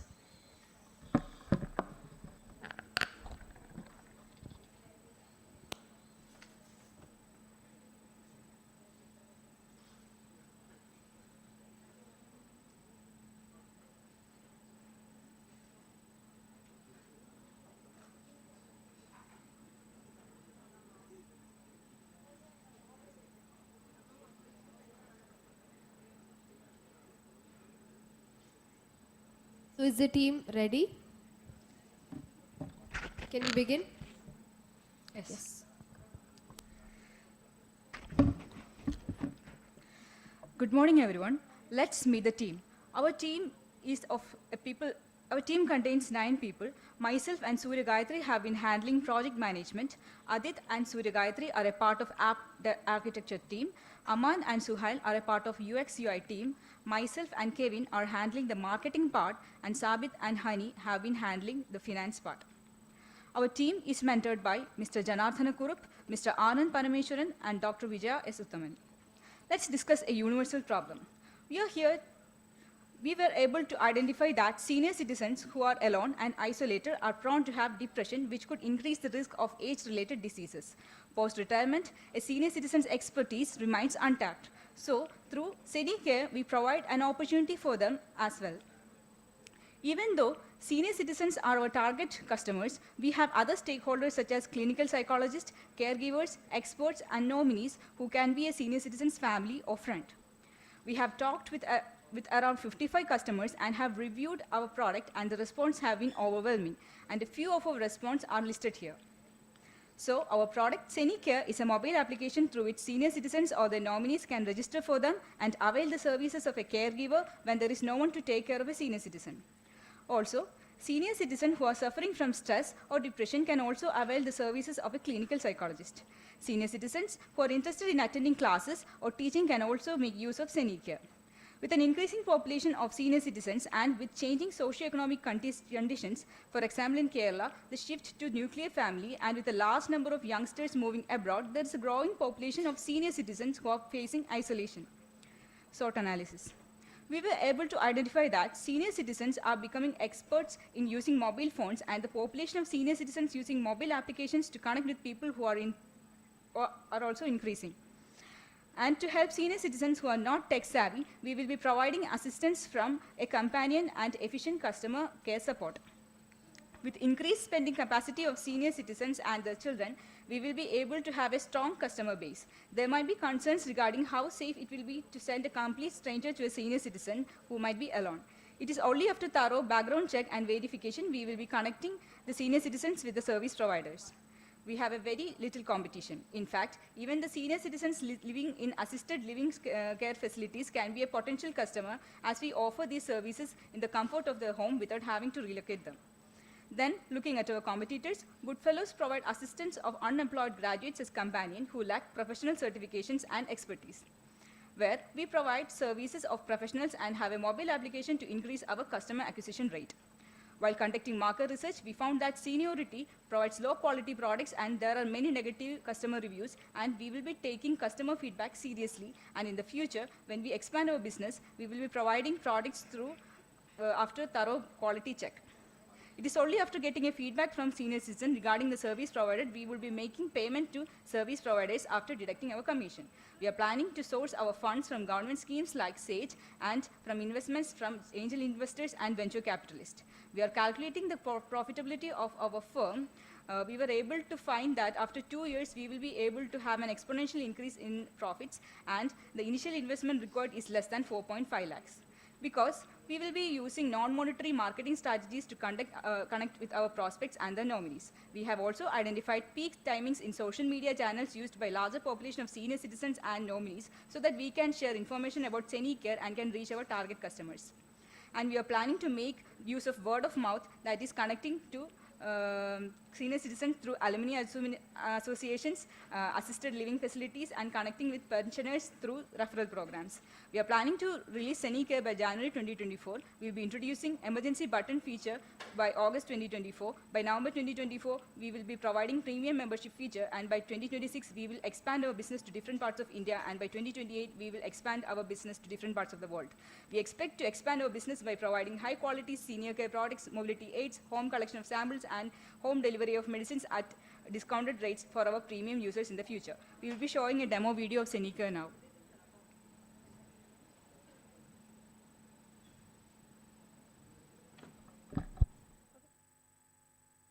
Yeah, so we'll be showing you a quick demo of our prototype. We'll be doing a live demo. One sec.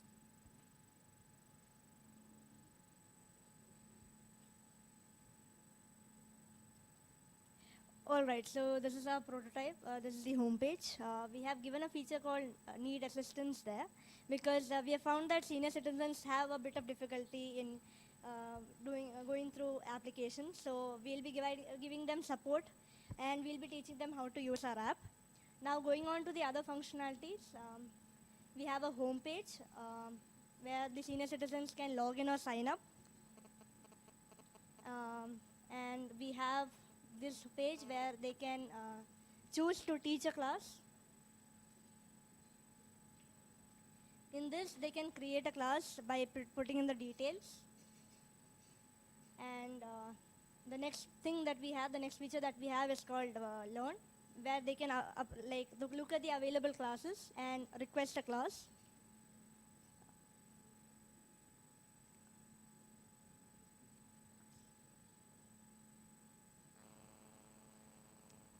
And then finally, they can avail services like contacting with psychologists and caregivers.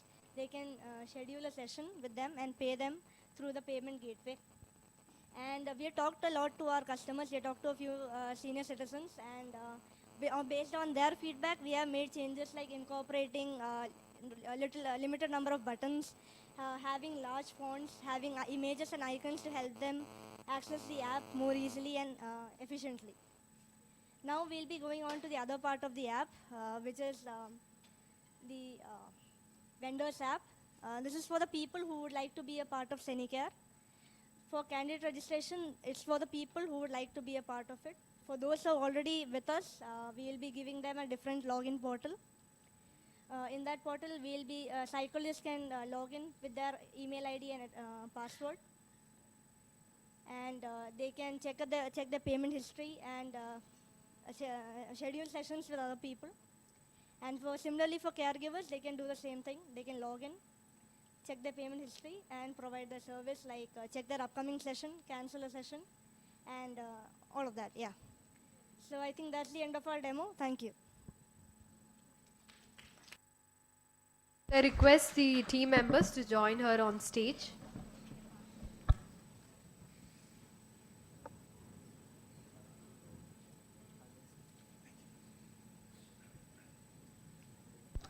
So to the judges.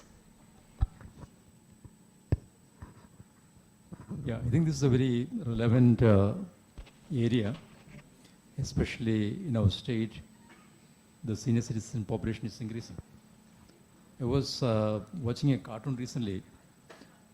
Dennis the Menace. Dennis was asking his neighbor, a senior citizen, congratulations, you are recently graduated from senior to senile. So are you actually addressing the senile population or the senior citizens? Because their needs are different. Yes, sir. So we cannot take a uniform approach to all the senior citizens. Sir, for people who just entered the 60s, we would be providing them a platform for engagement. Like they will be able to teach and learn and develop their skills and expertise with other senior citizens as well as who are interested in learning new skills from them. So, and for senior citizens who would need genuine assistance of another person, we would be providing a caregiver. And for senior citizens who are suffering from depression or stress due to different medical conditions and age-related diseases or isolation, we will be providing the help of a professional clinical psychologist, sir. The approach will be different for different categories of senior citizens.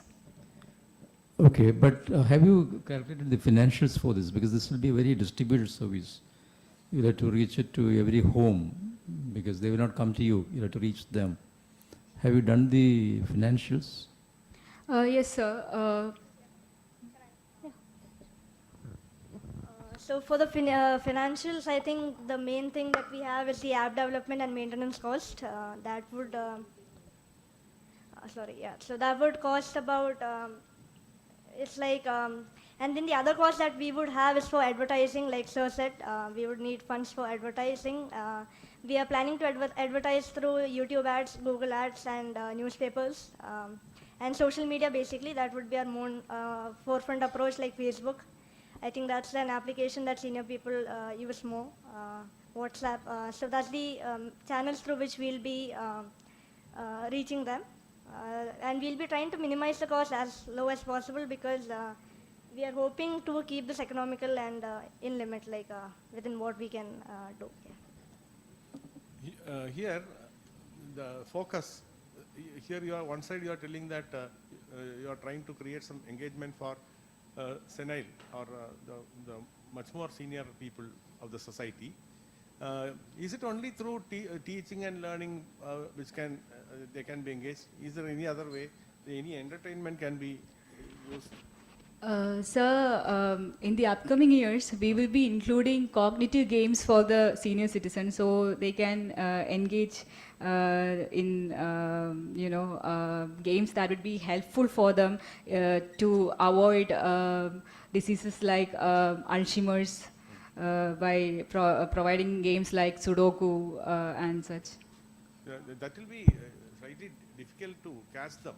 If you are putting some lighter kind of entertainment things, then definitely more people will get attracted to it faster. Not something which is slightly tough, like learning again, sitting and learning something through app and things like that. Sir, I think if I may, there's a lot of untapped potential among there, and I think we can use it for the juniors, like for the young people to learn from them. Learning is another aspect. A lot of old people like to learn new things, so we are focusing on that aspect. And about the entertainment, we have the companions. So that's another aspect. The companions will go to their home, they'll interact with them. So that's up to the companions. We give them full freedom to engage the senior citizens. But that is not happening through the site. That is happening to the site. So they can, the senior citizens can actually book a session with a companion, and we can do that. And another thing which I noticed was that 2026-28, 2 years you are stating that it is required for getting transformed to a nationwide needed application. So is that much time required for for example, if it's locally accepted going on very well, definitely it will spread faster. Is it not? So 2 years is a slightly, what do you call it, pessimistic. Sir, we thought to reach every nook and corner of India, we would require that much time. That's what we meant, sir. And sir, if it takes less time, then it's better, right? Like, 2 is the maximum. Anything less than that also works. So I know many senior citizens, they are not using any smartphones, only ordinary type phones. How they will approach you? Sir, we have an option, that is the option of a nominee, that if a child or a family or a friend of a senior citizen feel that the senior citizen require such a service, they can register for them and avail the service. And we have also provided another feature that if they are not tech savvy, we would be providing the assistance of a companion and a customer support so that we will be registering for them at the comfort of their home. Sir, if not for the companion, there can be children of these senior citizens who can help them to get into this. So if we analyze the situation in our homes, then most probably our father would have been used to this mobile phones just recently. That's because we make them comfortable with. So that's the case. So yeah, people will get used to it. And Yeah, this is an excellent idea. Considering that the number of senior citizens living alone in our state particularly, this will be a very good use for them. And the apprehensions raised by the other judges, I don't think it is much of a thing, because Sudoku, you are underestimating the senior citizens, because within 5 or 6 years, we also will be senior citizens. So that is one. Another one was will they use smartphones? My mother, she is using smartphone. It is the duty of the daughter or son to make the senior citizen learn about smartphones. Don't worry, because any son or daughter who is staying abroad will make sure, if your app is that successful, that user friendly, that person or the kid will make sure that his mother or father starts using the app. Okay, but to make that happen, the app should be very, very user friendly. Because what I see in my mother is the fear of using Google Pay, because she feels as though by putting some kind of data, it may her unwanted money will be going in an unwanted way. So that kind of thing, you have to instill confidence in the senior member by some way. Another thing is that I wanted to tell you, in that case, the amount that you had mentioned for advertisement may not even be required, because by word of mouth, most of the sons and daughters will take care. Make their parents download this and use it. Another thing is, you need a large networking of service providers, isn't it?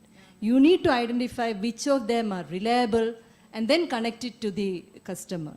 So that is where you have to invest a lot of your service.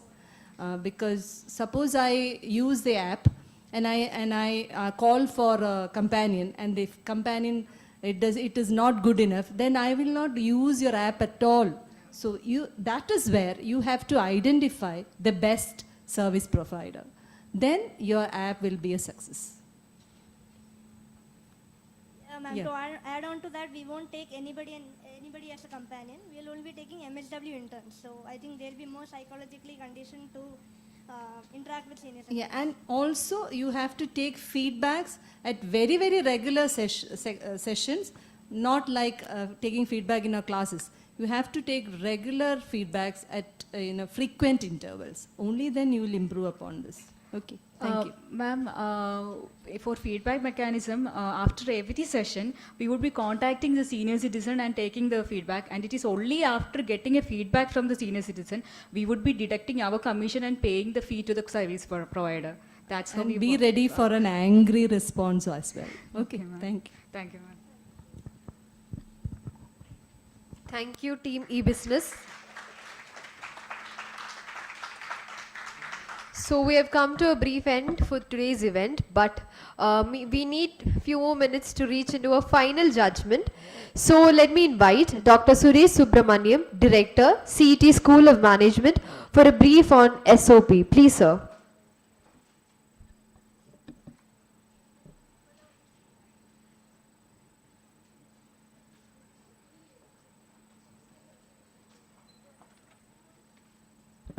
A very good morning to all of you. First of all, let me thank you all for organizers for giving me a chance to speak to you. It's a wonderful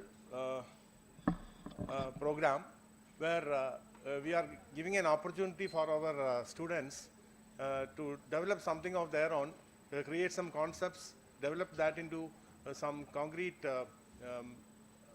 product which can be utilized for the benefit of business. And innovative products are coming out of this. At least the innovative thinking is created in the minds of young professionals who are coming out of the college. So we were recently, from last year onwards, CET students are also being added. In each team, 2 students are there.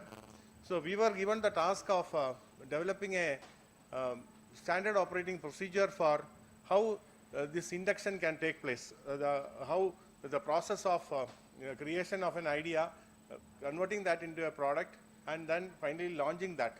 So what is the operating procedure for this, so that people, students who are joining new will get an idea that there is a channel like this, it can be streamlined, start at one point, at the other end we are seeing that they are coming out with a product or a service which can be utilized for the generation of revenue. So a business model, how it can be converted to a product. So through a standard operating procedure, we are going to streamline it. So we are in the process of doing that. Our students are given the task of developing this, and our Colonel Prasad has given us the guideline how that has to be done. And definitely in the coming days we will be finalizing that, and we will be handing that over to the management team. Tarun and Colonel Prasad Bhaskar are following it up, and our team also is involved, and definitely that will come out so that can be a reference document for newly joined students to make it as a, what do you call it, it should be a part of the their curriculum, something like that. It can be an extracurricular activity, but more or less this is very much needed. The bird innovation was very new. When we joined our college, I never heard of any innovation. The invention, innovation, the difference between these two are also not known to us when we were students. That was some 40 years back. But today the situation has changed a lot. A person who is not, excuse me, who is not knowing what innovation is not even given the job. So that is the kind of situation which is happening in the industry today. So you have to definitely, when you learn a subject, you have to think about what Dr. Sadish Kumar said. The products are, yesterday launched product is not being sold today. It is the life cycle of products are becoming lesser and lesser. Maybe 3 months, especially in the case of printers, if you take one example, 3 months, 4 months, 5 months, the product, the launched product is becoming obsolete. One is because of change in technology. The other is because of substitute products which are coming in the market. So that is the kind of innovation which is happening, and nothing is what we learn in textbooks are really required. I won't say it is not required. Like what Elon Musk was telling, it is not required to have official degree. Anybody can start doing something. See, that is one way of looking at it. But as a person, I feel that the basic concepts are to be learned, and until unless we are very much aware of the basic concepts, one cannot be going into the details of what do you call it, how to develop a product, something innovative, how we can go from one point to other. That can be coming only after learning the basics very well. So one has to concentrate on that also. Over and above this, what I would say is that there is a high level of chance of innovation by doing business process re-engineering. There are various ways by which we can, one presentation, we were asking a question. Is it from the user side we are going to go, or from the, the manufacturer side we are going to go? It is from the customer's point of view only. Whatever the customer wants are to be provided. So for that, definitely some way is there by which customer is satisfied today for satisfying one of his needs. So is there any other way by which we can use technology for making a change in that, a much more cheaper version which will satisfy his need? There comes the requirement of process re-engineering. So there, a lot of scope is there. Whatever we have done so far, and the way in which things are getting, the customers are getting satisfied, can be thought of in a different way by re-engineering the same with the development of technology. That is where the role of innovation comes. So everybody, irrespective of branch, now we have multidisciplinary teams in our college, and there is a platform for this. I am really thankful to our alumnus, CETAA Chennai, and most of them are they are very much experienced with automobile manufacturing industry, and some of them are leaders in army and things like that. So naturally, it's going to be a good combination. It's a good combination of our own alumnus who have come forward to mentor our teams, and we have our own build club is there, which is a part of IIT Madras. We can make use of such platforms for even launching taking our ideas to the next step. Startup Mission is also doing a lot of work on this, and we can get it launched even in top-notch institutes like IIT Madras. I wish you all the best. Thank you very much.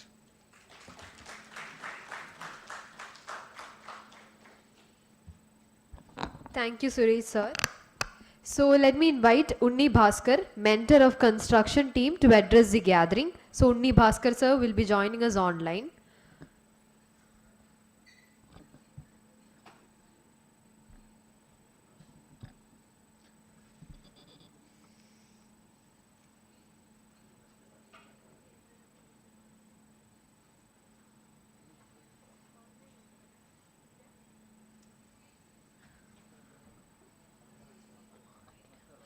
So he's currently not available. So let me call Anand Parameshwaran, mentor of Team E-Business, to address the gathering.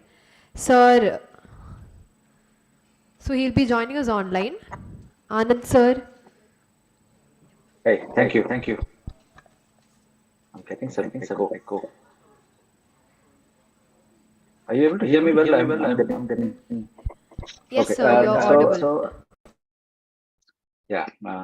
So congratulations to every team. This is such amazing work. Right? I've seen this program evolve over the last 2 years, and I can tell you it's not been a linear kind of a movement, but an exponential movement. And I think that is very, very heartening to see because of a couple of reasons, right? Because my personal belief is that entrepreneurship has got very little to do with skills and such like. I mean, everybody has those skills, right? If you come out of engineering college, you're good, right? And that's not the question, but whether we have the ecosystem to help that happen. And so if you see the kind of initiatives that especially CETAA, I think you guys need to, be congratulated separately for this, and the faculty members and everyone coming together just in these 2 years. I've seen how much that has changed, and I look at the evolution of the teams that are participating, in terms of how quickly they have dramatically improved their approach and attitude. I think it's all happening because a nice ecosystem is getting built, whether it is IIT Madras collaboration that is happening, whether it is the faculty members' involvement that is happening, whether a program like this that is happening today is happening with the support of all the judges and everyone contributing to this program. I think we are on a very, very wonderful path. I just want to congratulate everyone. Doesn't matter who wins, who loses. You have a whole, you've started off on a journey which can last an entire lifetime. So build on what you've started off on, and I can wish you all the very best. You guys will do very, very well. And I want to congratulate everyone who has made this program happen and its evolution. The kind of commitment that I see the CETAC members put in to make this happen is just phenomenal. And this year we're seeing more and more contribution from the college faculty as well. So just really, really privileged to be part of this, what I would call a movement. So those are my few thoughts here.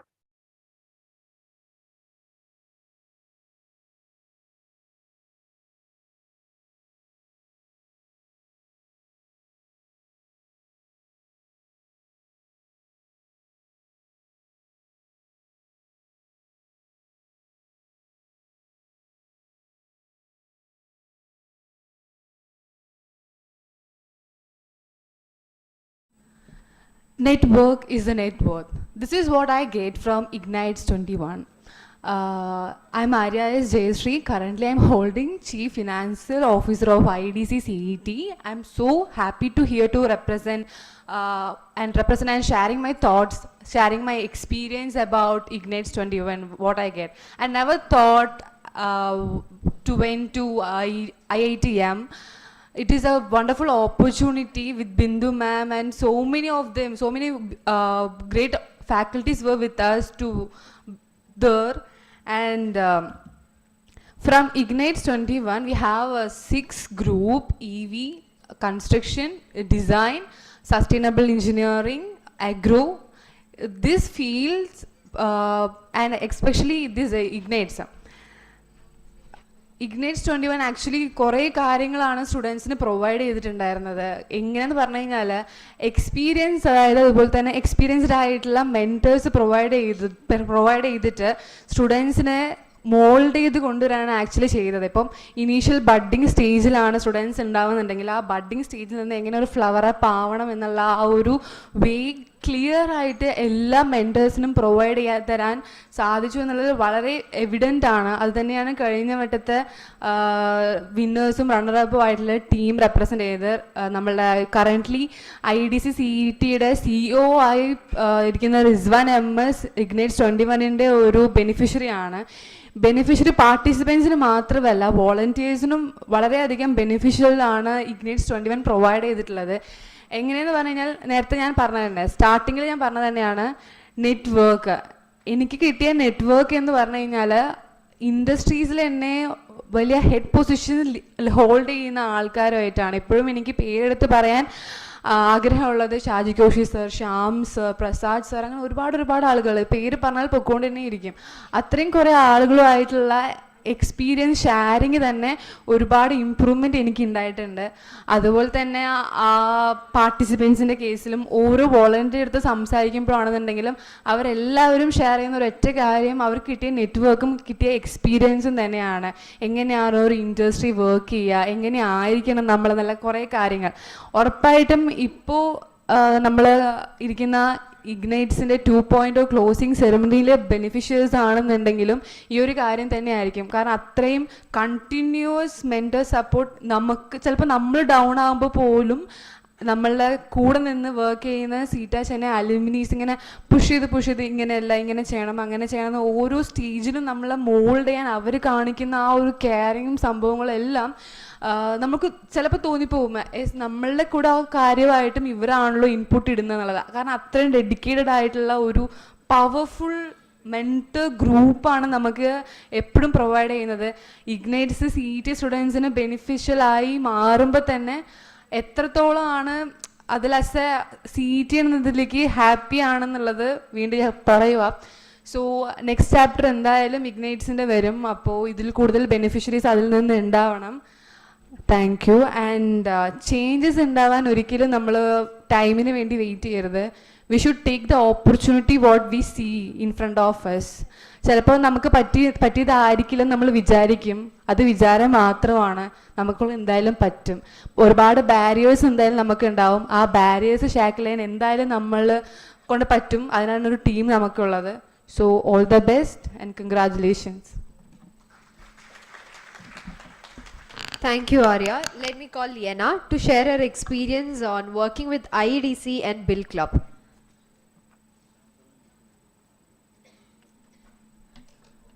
So, good afternoon, ladies and gentlemen. My name is Yena Sunil Kumar. I'm a 5th semester BTech Industrial Engineering student at CET. I currently hold the Chief Technical Officer of IEDC CET, and I'm also the Vice President of Bill Club. So I take it as my privilege to stand before you today to share my experience. And this has paved a lot of opportunities for me to reach various heights, as you have heard my positions here. So this started from me getting the opportunity to assist my seniors in the first workshop, that was supply chain management, to gradually heading operations related to 3 of the events done with Coral in collaboration with NISH, that is National Institute of Speech and Hearing. So working with a very enthusiastic team was equally exhilarating, and with endless nights to schedule the program schedules and challenging the hardships, it was very well worth the time I have spent here. So as you may know, IEDC is a student-headed professional body with immense support from KSUM, CETAA alumni, and most importantly, our faculty. So it has harnessed bonds with during this workflow.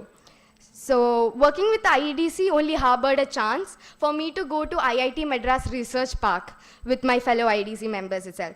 There I was introduced to the activities of Bill Club, a platform where you get to create and implement projects, actual projects. So we went there and we made rolling LED displays and gesture control devices, building IoT devices like energy meter, water meter, designing cutting edge mobile applications. And I was very well engrossed in the process as well. So I got a chance to witness this incredible impact through Bill Club. So I take this opportunity to inform you all that CET, along with CETA alumni, has partnered with IIT Madras Research Incubation Cell, and we will be kicking off the activities for Bill Club CET in the coming weeks. So stay tuned for the further updates, and thank you for giving me this opportunity, and I hope to see you in further IEDC events. So thank you and have a good day ahead. Thank you, Yana. Let me call on Akhil Hayash to share his experience with IgnitES'22 and IIT Madras Research Park visit.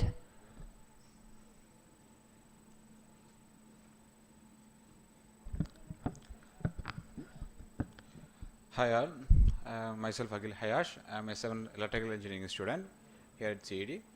So IgnitES'21 batch തുടങ്ങിയതെന്ന് വെച്ചാൽ IgnitES' first batch മുതൽ IgnitES' ഒരു പാർട്ടാണ് ഞാൻ. IgnitES' first ബാച്ചിൻ്റെ finale സമയത്താണ് IgnitES' ഒരു പാർട്ടായത് as a member from the IEDC team. And we went a lot.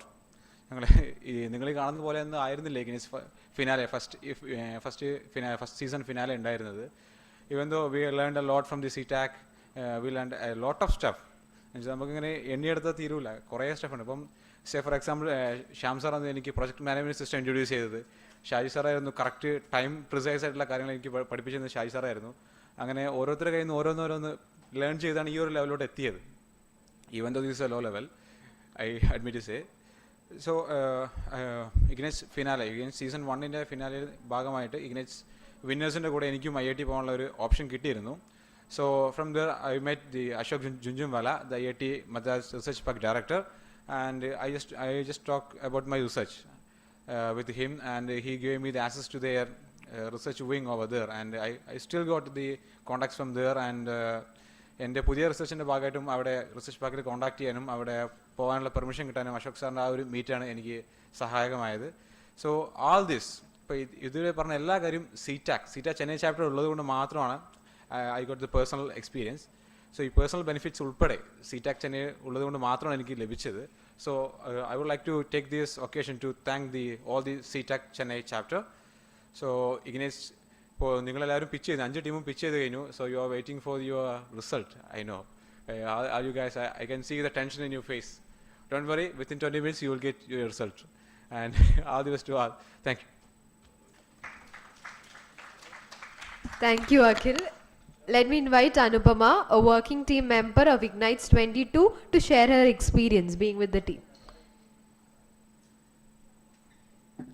Good afternoon, respected CETAC, Bindu ma'am, CEO Rizwan, CCO Akhil, and my dear team members.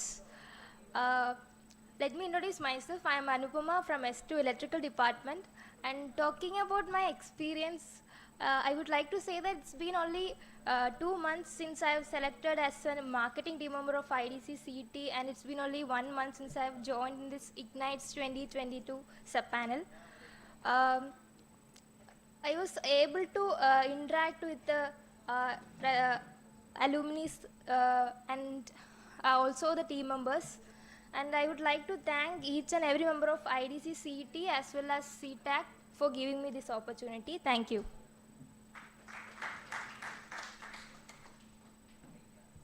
Thank you, Anupama. Let me invite Gautam to share his experience with CETAC. Hello, I'm Gautam, S2 mechanical student. So first of all, I would like to thank CETAC for this excellent event, and yeah, the experience was really nice. So first of all, ഞാൻ ഈ ഇവൻറ്റിൽ കയറി ചെയ്ത് last ഒരു ഈ finale എത്തിയപ്പോഴാണ്. അപ്പോൾ എനിക്ക് ഇഗ്നൈറ്റ്സിൻ്റെ പറ്റി യാതൊരു അറിവുണ്ടായില്ല. സോ അതിൻ്റെ കുറേ പിഴവുകളുണ്ട്. പക്ഷേ ഈ അലുമിനീസ് എന്നെ ഭയങ്കരമായിട്ട് സപ്പോർട്ട് ചെയ്തു. സോ എസ്പെഷ്യലി തരുൺ സാറാണ് എനിക്ക് എൻ്റെ ടാസ്ക് ഈ ഒരു ഏരിയയിൽ റിലേറ്റഡ് ആയിരുന്നു. സോ പ്രസൻറ്റേഷൻ, സൗണ്ട് സിസ്റ്റം അതൊക്കെ ആയിരുന്നു. So Tarun sir, thank you. And yeah, Shaji sir, JK sir, and Prasad sir, everyone, thank you for this experience. So thank you. Thank you, Gautam.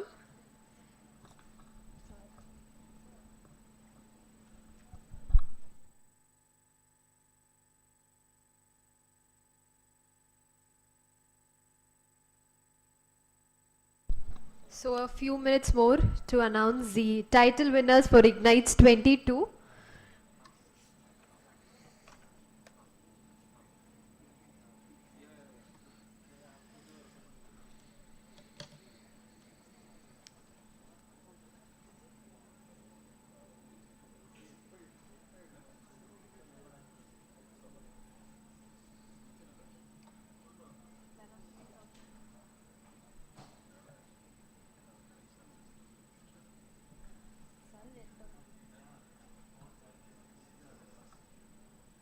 Let me invite Raju sir, Nodal Officer, IEDC CET, to share his experience. Please, sir.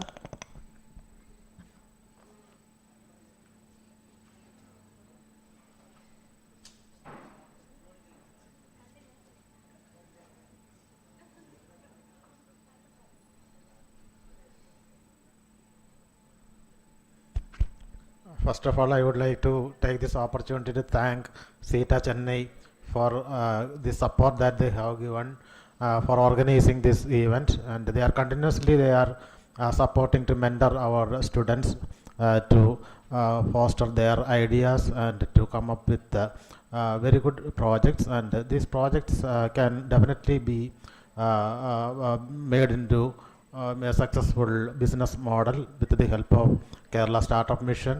And if any of you are willing to make your business into its next level, definitely there will be help from Kerala Startup Mission, and and the CETA Chennai as well as CETA DC chapter, they are also helping us to develop the students' ideas. So I would like to thank them for their support, and all the students who are associating with IEDC, I extend my sincere thanks to them, and the Exicom members who have made this event a successful one. I thank them also from the bottom of my heart. Thank you very much.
So we have finally reached that moment where we have been waiting for this whole 6 months.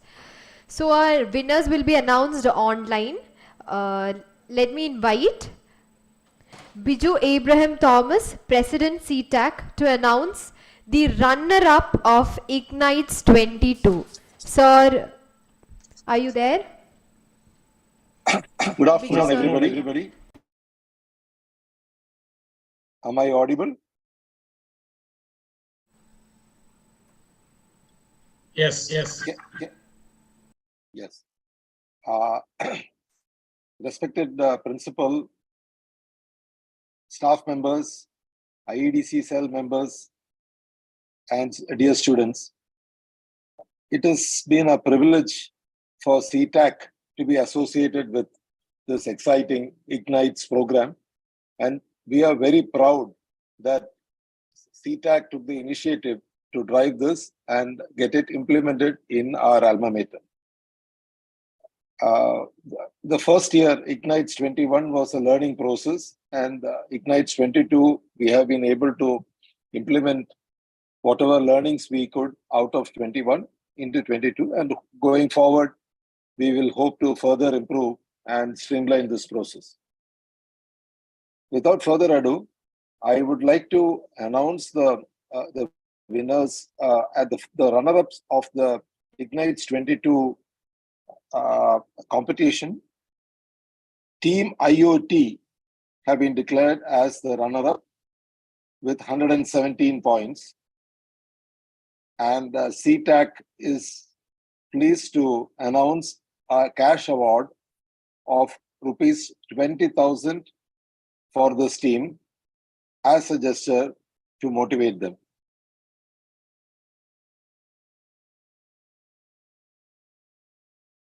Give a big hand, Team IoT.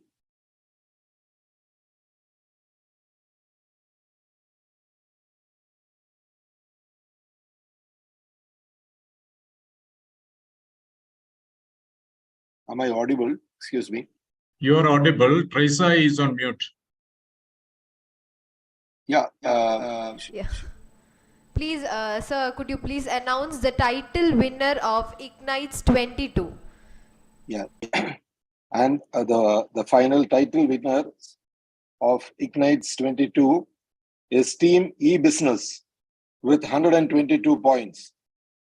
And CETAC is very happy to sponsor a cash prize of 25,000 rupees for Team E-Business as winners of IgnitES'22. Give a big hand to both the teams, please. And of course, to all the other teams who participated. It was a very close competition. And we saw some excellent presentations and ideas. And we wish you all success in the future. And going forward, we look forward to an even more exciting IgnitES'23 and going further. And we hope to continue this association and improve upon it as we go along. Thank you all very much. Wish you a good day. So yes, the runner-up of IgnitES'22, Team IoT. I request the entire team to join us on stage, please.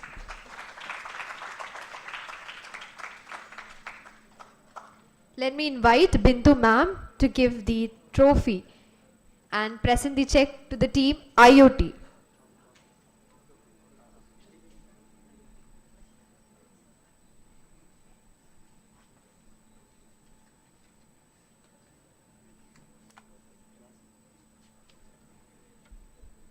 So let's give a big round of applause for Team IoT, the runner-up of IgnitES'22.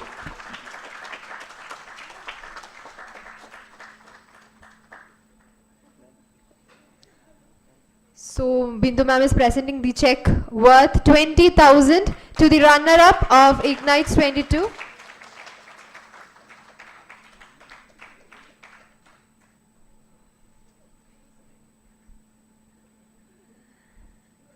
So congrats Team IoT. Let me request a member to share your experience here.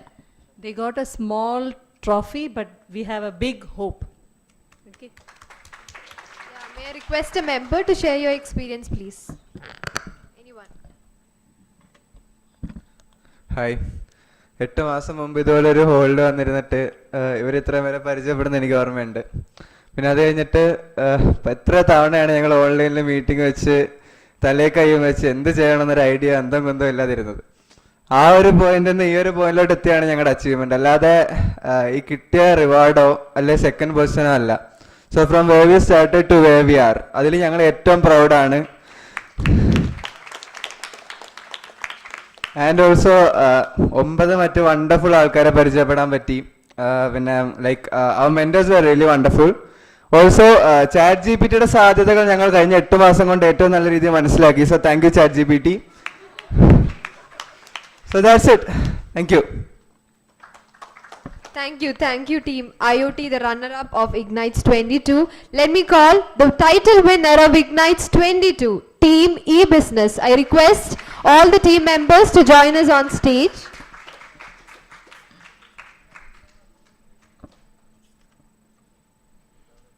Let me invite Dr. Satish Kumar sir to present the trophy to our winners.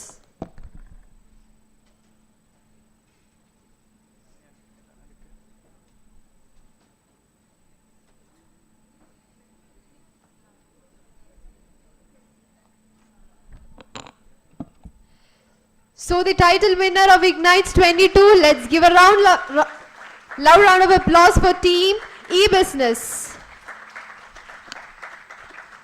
Let me request sir to hand over the check to the winning team.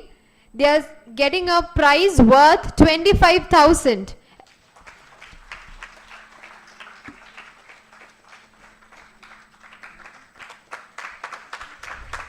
Congrats Team E-Business. So let me invite a team member to share your experience.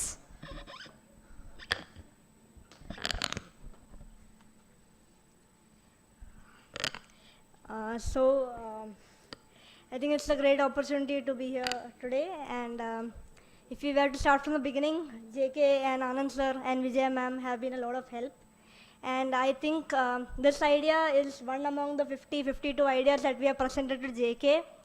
We finally got an idea correct, and thank you JK for the constant motivation and support, and Anand sir too.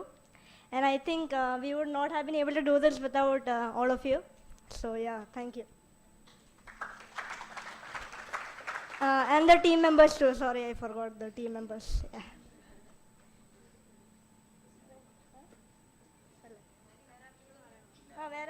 എനിക്കൊരാളെ mention ചെയ്യുന്നുണ്ട്.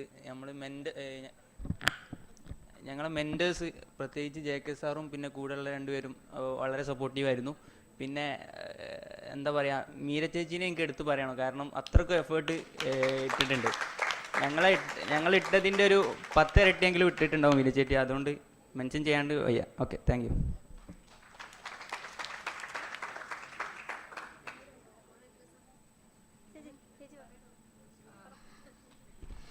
Hi. ശരിക്കും പറഞ്ഞാൽ ഈ journey നമ്മൾ ചിലപ്പം വെളിയിൽ നിന്ന് നോക്കുന്നേക്കാളും വെളിയിൽ നോക്കുമ്പോൾ വിചാരിക്കും എന്ത് ഈസിയാണ്. പക്ഷേ അല്ല. നമ്മുടെ ടീം മാത്രമല്ല, ബാക്കിയുള്ള ടീമിലെ ഈവൻ എൻ്റെ കൂടെ MBAയിലുള്ള ഓരോരുത്തരും ഇട്ട എഫേർട്ട് എന്തുമാത്രമാണ്. ഈവൻ എക്സാമിൻ്റെ ഇടയ്ക്കാണേലും അവരുടെ പേഴ്സണൽ കാര്യങ്ങൾ മാറ്റി വെച്ചിട്ടാണേലും ഒക്കെ ഒരുപാട് എഫേർട്ട് എല്ലാവരും ഇട്ടിട്ടുണ്ട്. അതിപ്പം ഞങ്ങൾ മാത്രം ഇവിടെ ഈ സ്റ്റേജിൽ നിൽക്കുന്നതുകൊണ്ട് ഞങ്ങൾ മാത്രമല്ല വിന്നേഴ്സ്. ഇവിടെ ഇരിക്കുന്ന ഓരോ ആൾക്കാരും അവരിട്ട ആ ഒരു എമൗണ്ട് ഓഫ് എഫേർട്ട് നോക്കുമ്പം എല്ലാവരും വിന്നേഴ്സാണ്. പിന്നെ എനിക്ക് പറയാനുള്ളൊരു കാര്യം എന്ന് വെച്ചാൽ, ഇപ്പം JK സാർ ആണേലും ആനന്ദ് സാർ ആണേലും വിജയ മാം ആണേലും അതുപോലെ തന്നെ തരുൺ സാർ ആണേലും നമുക്ക് ഓരോ തെറ്റ് വരുമ്പോഴും നമ്മളെ അത് വഴക്ക് പറഞ്ഞ് ഡീമോട്ടിവേറ്റ് ചെയ്യാതെ നമുക്കത് നല്ല രീതിയിലൊരു എന്താ പറയുക എൻകറേജിങ് രീതിയിലുള്ള ഗൈഡൻസും സപ്പോർട്ടും ത്രൂ ഔട്ട് ദ ജേർണി ഉണ്ടായിരുന്നു. അങ്ങനെയുള്ളൊരു സപ്പോർട്ടും ഗൈഡൻസും ഉള്ളത് കൊണ്ടും അതുപോലെ തന്നെ ടീം മെമ്പേഴ്സിൻ്റെ ഓരോരുത്തരുടെ അവർക്ക് പല പേഴ്സണൽ കാര്യങ്ങളുണ്ടാകും. പക്ഷേ എന്നാലും അവർ ഇതിന് ടൈം അതിൻ്റെ ഇടയ്ക്ക് കണ്ടെത്തി ചെയ്ത ആ ഒരു കോൺട്രിബ്യൂഷൻ ഒന്നുകൊണ്ട് മാത്രമാണ് ഞങ്ങൾക്ക് ഇവിടെ നിൽക്കാൻ പറ്റുന്നത്. അതുകൊണ്ട് എല്ലാവർക്കും ഒരുപാട് നന്ദി. Thank you. Thank you Team E-Business. So congrats to all the participants of today's event, and also to the winner and the runner-up. You may please take the trophy. Yes. Okay. So he wants to tell something. Hi, my name is Sabit. I'm from MBA department. So, MBA സ്റ്റുഡൻസിൻ്റെ ഭാഗത്തു നിന്നും CETAC ചെന്നൈയിൽ ഞങ്ങളെയും കൂടെ ഇപ്രാവശ്യം ഉൾപ്പെടുത്തിയോണ്ട് ഒരു thanks പറയാനുണ്ട്. അപ്പം അതുപോലെ ഷാജി കോശി സാർ ഞങ്ങളെ MBA ഡിപ്പാർട്ട്മെൻറ്റിൽ നിന്ന് നാല് പേർക്ക് ഇൻറ്റേൺഷിപ്പ് കിട്ടാൻ വേണ്ടി സഹായിച്ചു. ഷാജി സാറിന് ഒരു പ്രത്യേക താങ്ക്സ് ഉണ്ട്. ഇനിയും MBA സ്റ്റുഡൻസിന് ഇതുപോലുള്ള നല്ല ഇവൻസിന് പങ്കെടുപ്പിക്കണമെന്നൊരു അഭ്യർത്ഥനയും കൂടെ ഉണ്ട്. Thank you. Thank you. So, let me invite Colonel Prasad Bhaskar, Group Handling CETAC, to present the closing address. Please, sir.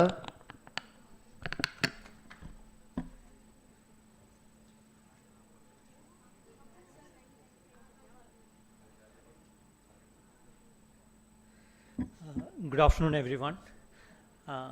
Thank you so much for sparing your time and being here, esteemed judges, Satish Kumar sir, Bindu ma'am, Raju sir, principal who was here for most of the time, Dr. Suresh sir. CETA Chennai is very proud to have been the cause of this whole thing, IgnitES' journey for CET students. In fact, it's a journey which, when started, I was not really part of. But the CETA working group wanted me to become a part of this along with Tarun, who has been handling everything on ground. He is actually running a startup of his own. On top of that, he is running this IgnitES program at the back, in the background, along with the IEDC team. In fact, I need to mention the IEDC team. Some of the members came here and spoke. There are others who are behind this: Diya, Gaurish, Ashwin, Abhinav, Arjun, Devika, Ashwin, Ivan, Noel, Joel, Rishi, Christo, and Siddharth. See, each and every one of you have put in a lot of effort to make this IgnitES'22 such a wonderful experience for everyone who took part. I know the effort which has been put in by every one of you. It has been day and night. It has been constant. The push, yes, the push has been there from CETA Chennai, but what has been done on ground and what you people have produced here, it's a wonderful thing. From the last final to this final, there has been a world of improvement. I request all of you to put in even more effort so that the next one becomes even one more step ahead of this. Also, I need to mention the, like couple of the working group and mentors mentioned, the MOU between IIT Research Park and CET has already been signed. It's a very big platform for every one of you, every one of the team. It doesn't matter who won, who came second, whose name was not mentioned. You have all come out with wonderful ideas. There is a research park in which there is an incubation cell. This current stage is just a idea generation. Your next level to make it into a startup. That starts from here. And that is where the IIT Research Park MOU is going to help you. Please stay focused on the ideas which you have generated, like the judges have evaluated you, they have given you, and it has been a very close call. Who has won, who came second. Every one of these ideas is actually worth pursuing. So my request is that stay focused, continue with this, stay involved, try to get in touch with IIT Research Park, the incubation cell, to see how you can take this to the next level. Also, there has been a mention and the talk about the Build Club. That is another thing which has started in CET, for which IIT is giving a support. Please take part. In fact, IEDC, I request you all to, before the admission, get the new joinees to get into the Build Club. The School of Management students who have taken part this time has been a big, I know Bindu ma'am was there during the last presentation, Raju sir was there. You have your contribution to the IgnitES' program has been immense. We need more students from School of Management to come up and help the CET students to create a next level of IgnitES' program. I also have to mention some of the PG students from CET went to IIT for an internship program. They produced excellent work, and their work was specifically mentioned by the director, Dr. Ashok Junjunwala, and they did it without any support from the IIT faculty. It has been done completely with the support of the CET Civil Engineering Department. It has been specifically mentioned by Dr. Junjunwala, the CET faculty support which has been given to this postgraduate students on a mobility project was outstanding. I need to put it on record.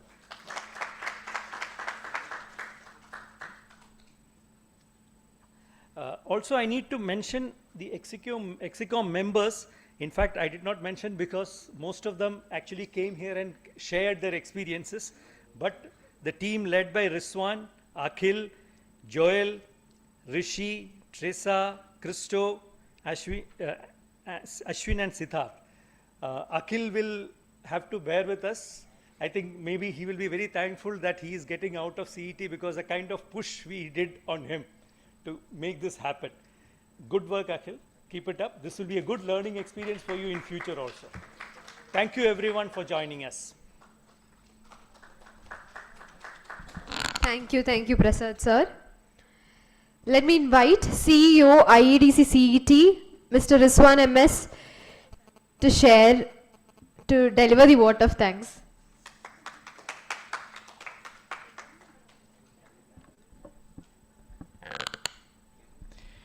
Good afternoon, everyone. Warm thank you to everyone who joined in this event. Warm thank you to Principal, CTAC members, Bindu ma'am, Sadish Kumar sir, everyone who joined in this event to motivate us with your words and all. And thank you to the mentors who give us guidance to the teams and all in part of this journey in mentoring all the teams in this IgnitES program. Thank you to the teams also who participated in the event, and congrats to the winners, IoT and e-business.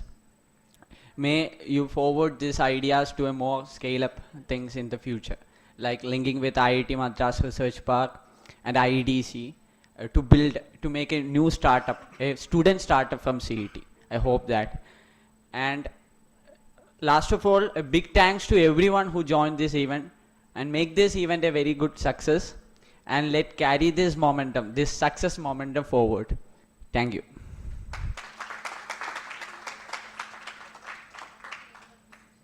Thank you. So we have come to an official end of today's session. Now I request the winners to come to the stage so that we can take a photo together. So please. So every teams will be getting. So first the winners. Team e-business, please.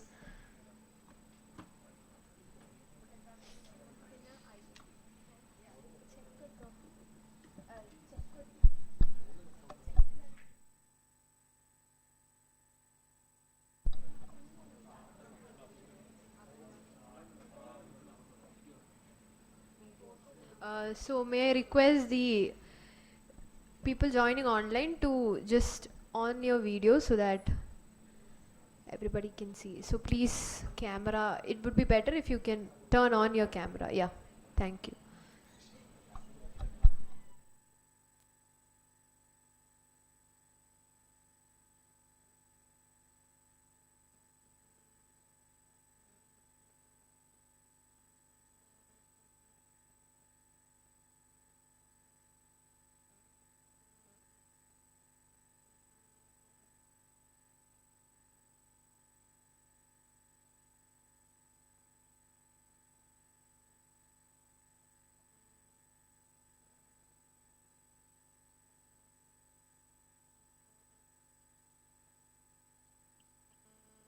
So please come onto the stage so that we can take a picture.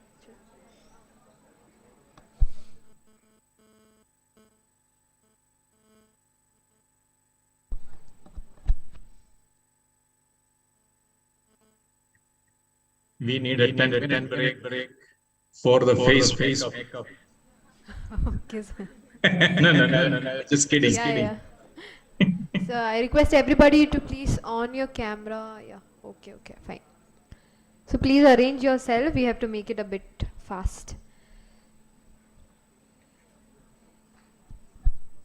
Satish sir, could you please join? Yes. Pintu ma'am, can you please join us? Raju sir. Prasad sir, please.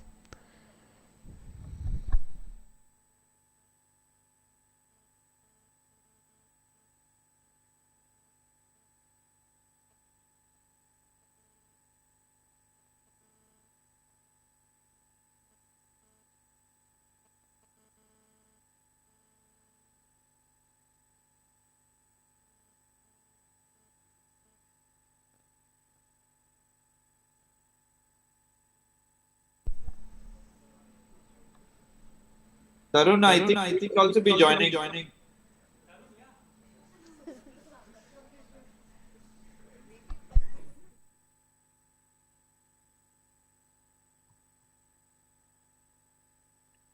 And keep the check in front.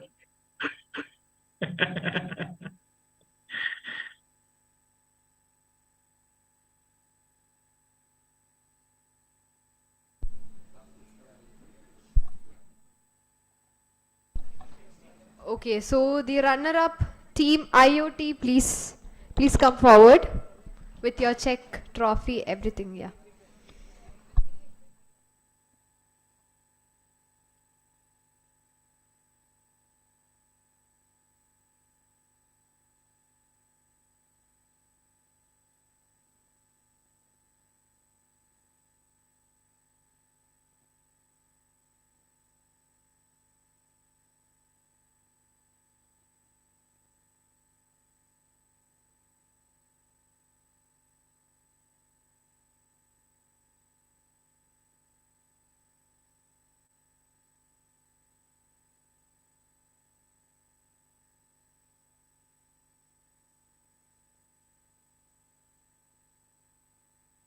Teresa, do you have please for Tarun, for Rizwan and Akhil?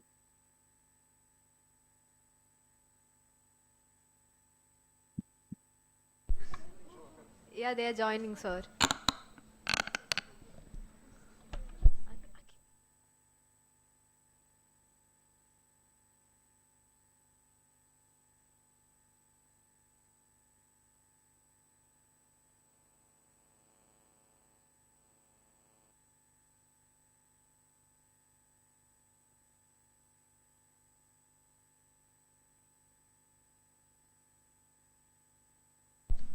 So next team construction, please.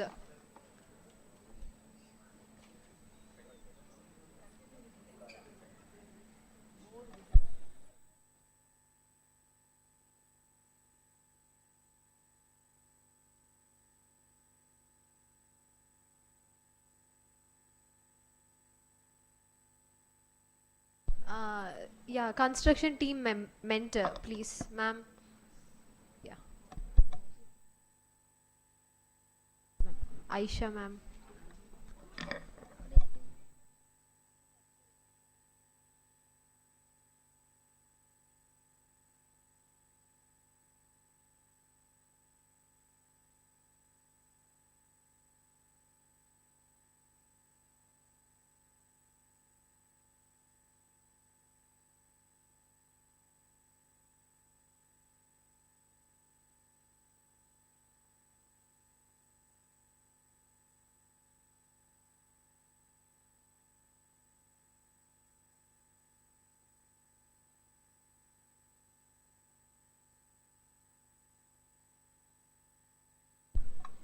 So the next team EV and sustainable energy.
So let me call next team, social media and marketing. So please come.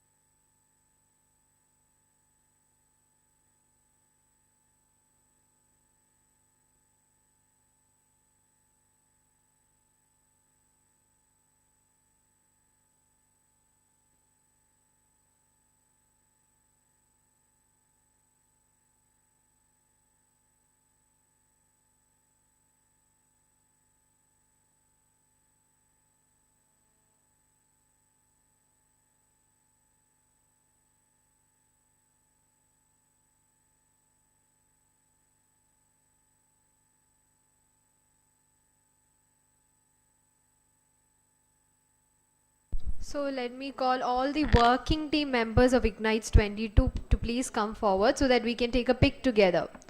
All the working team members and Exicom members, please.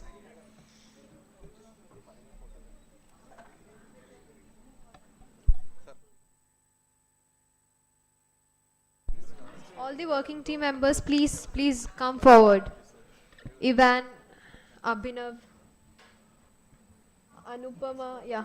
Exicom members also, please.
We should give a big round of applause to this IEDC team volunteers.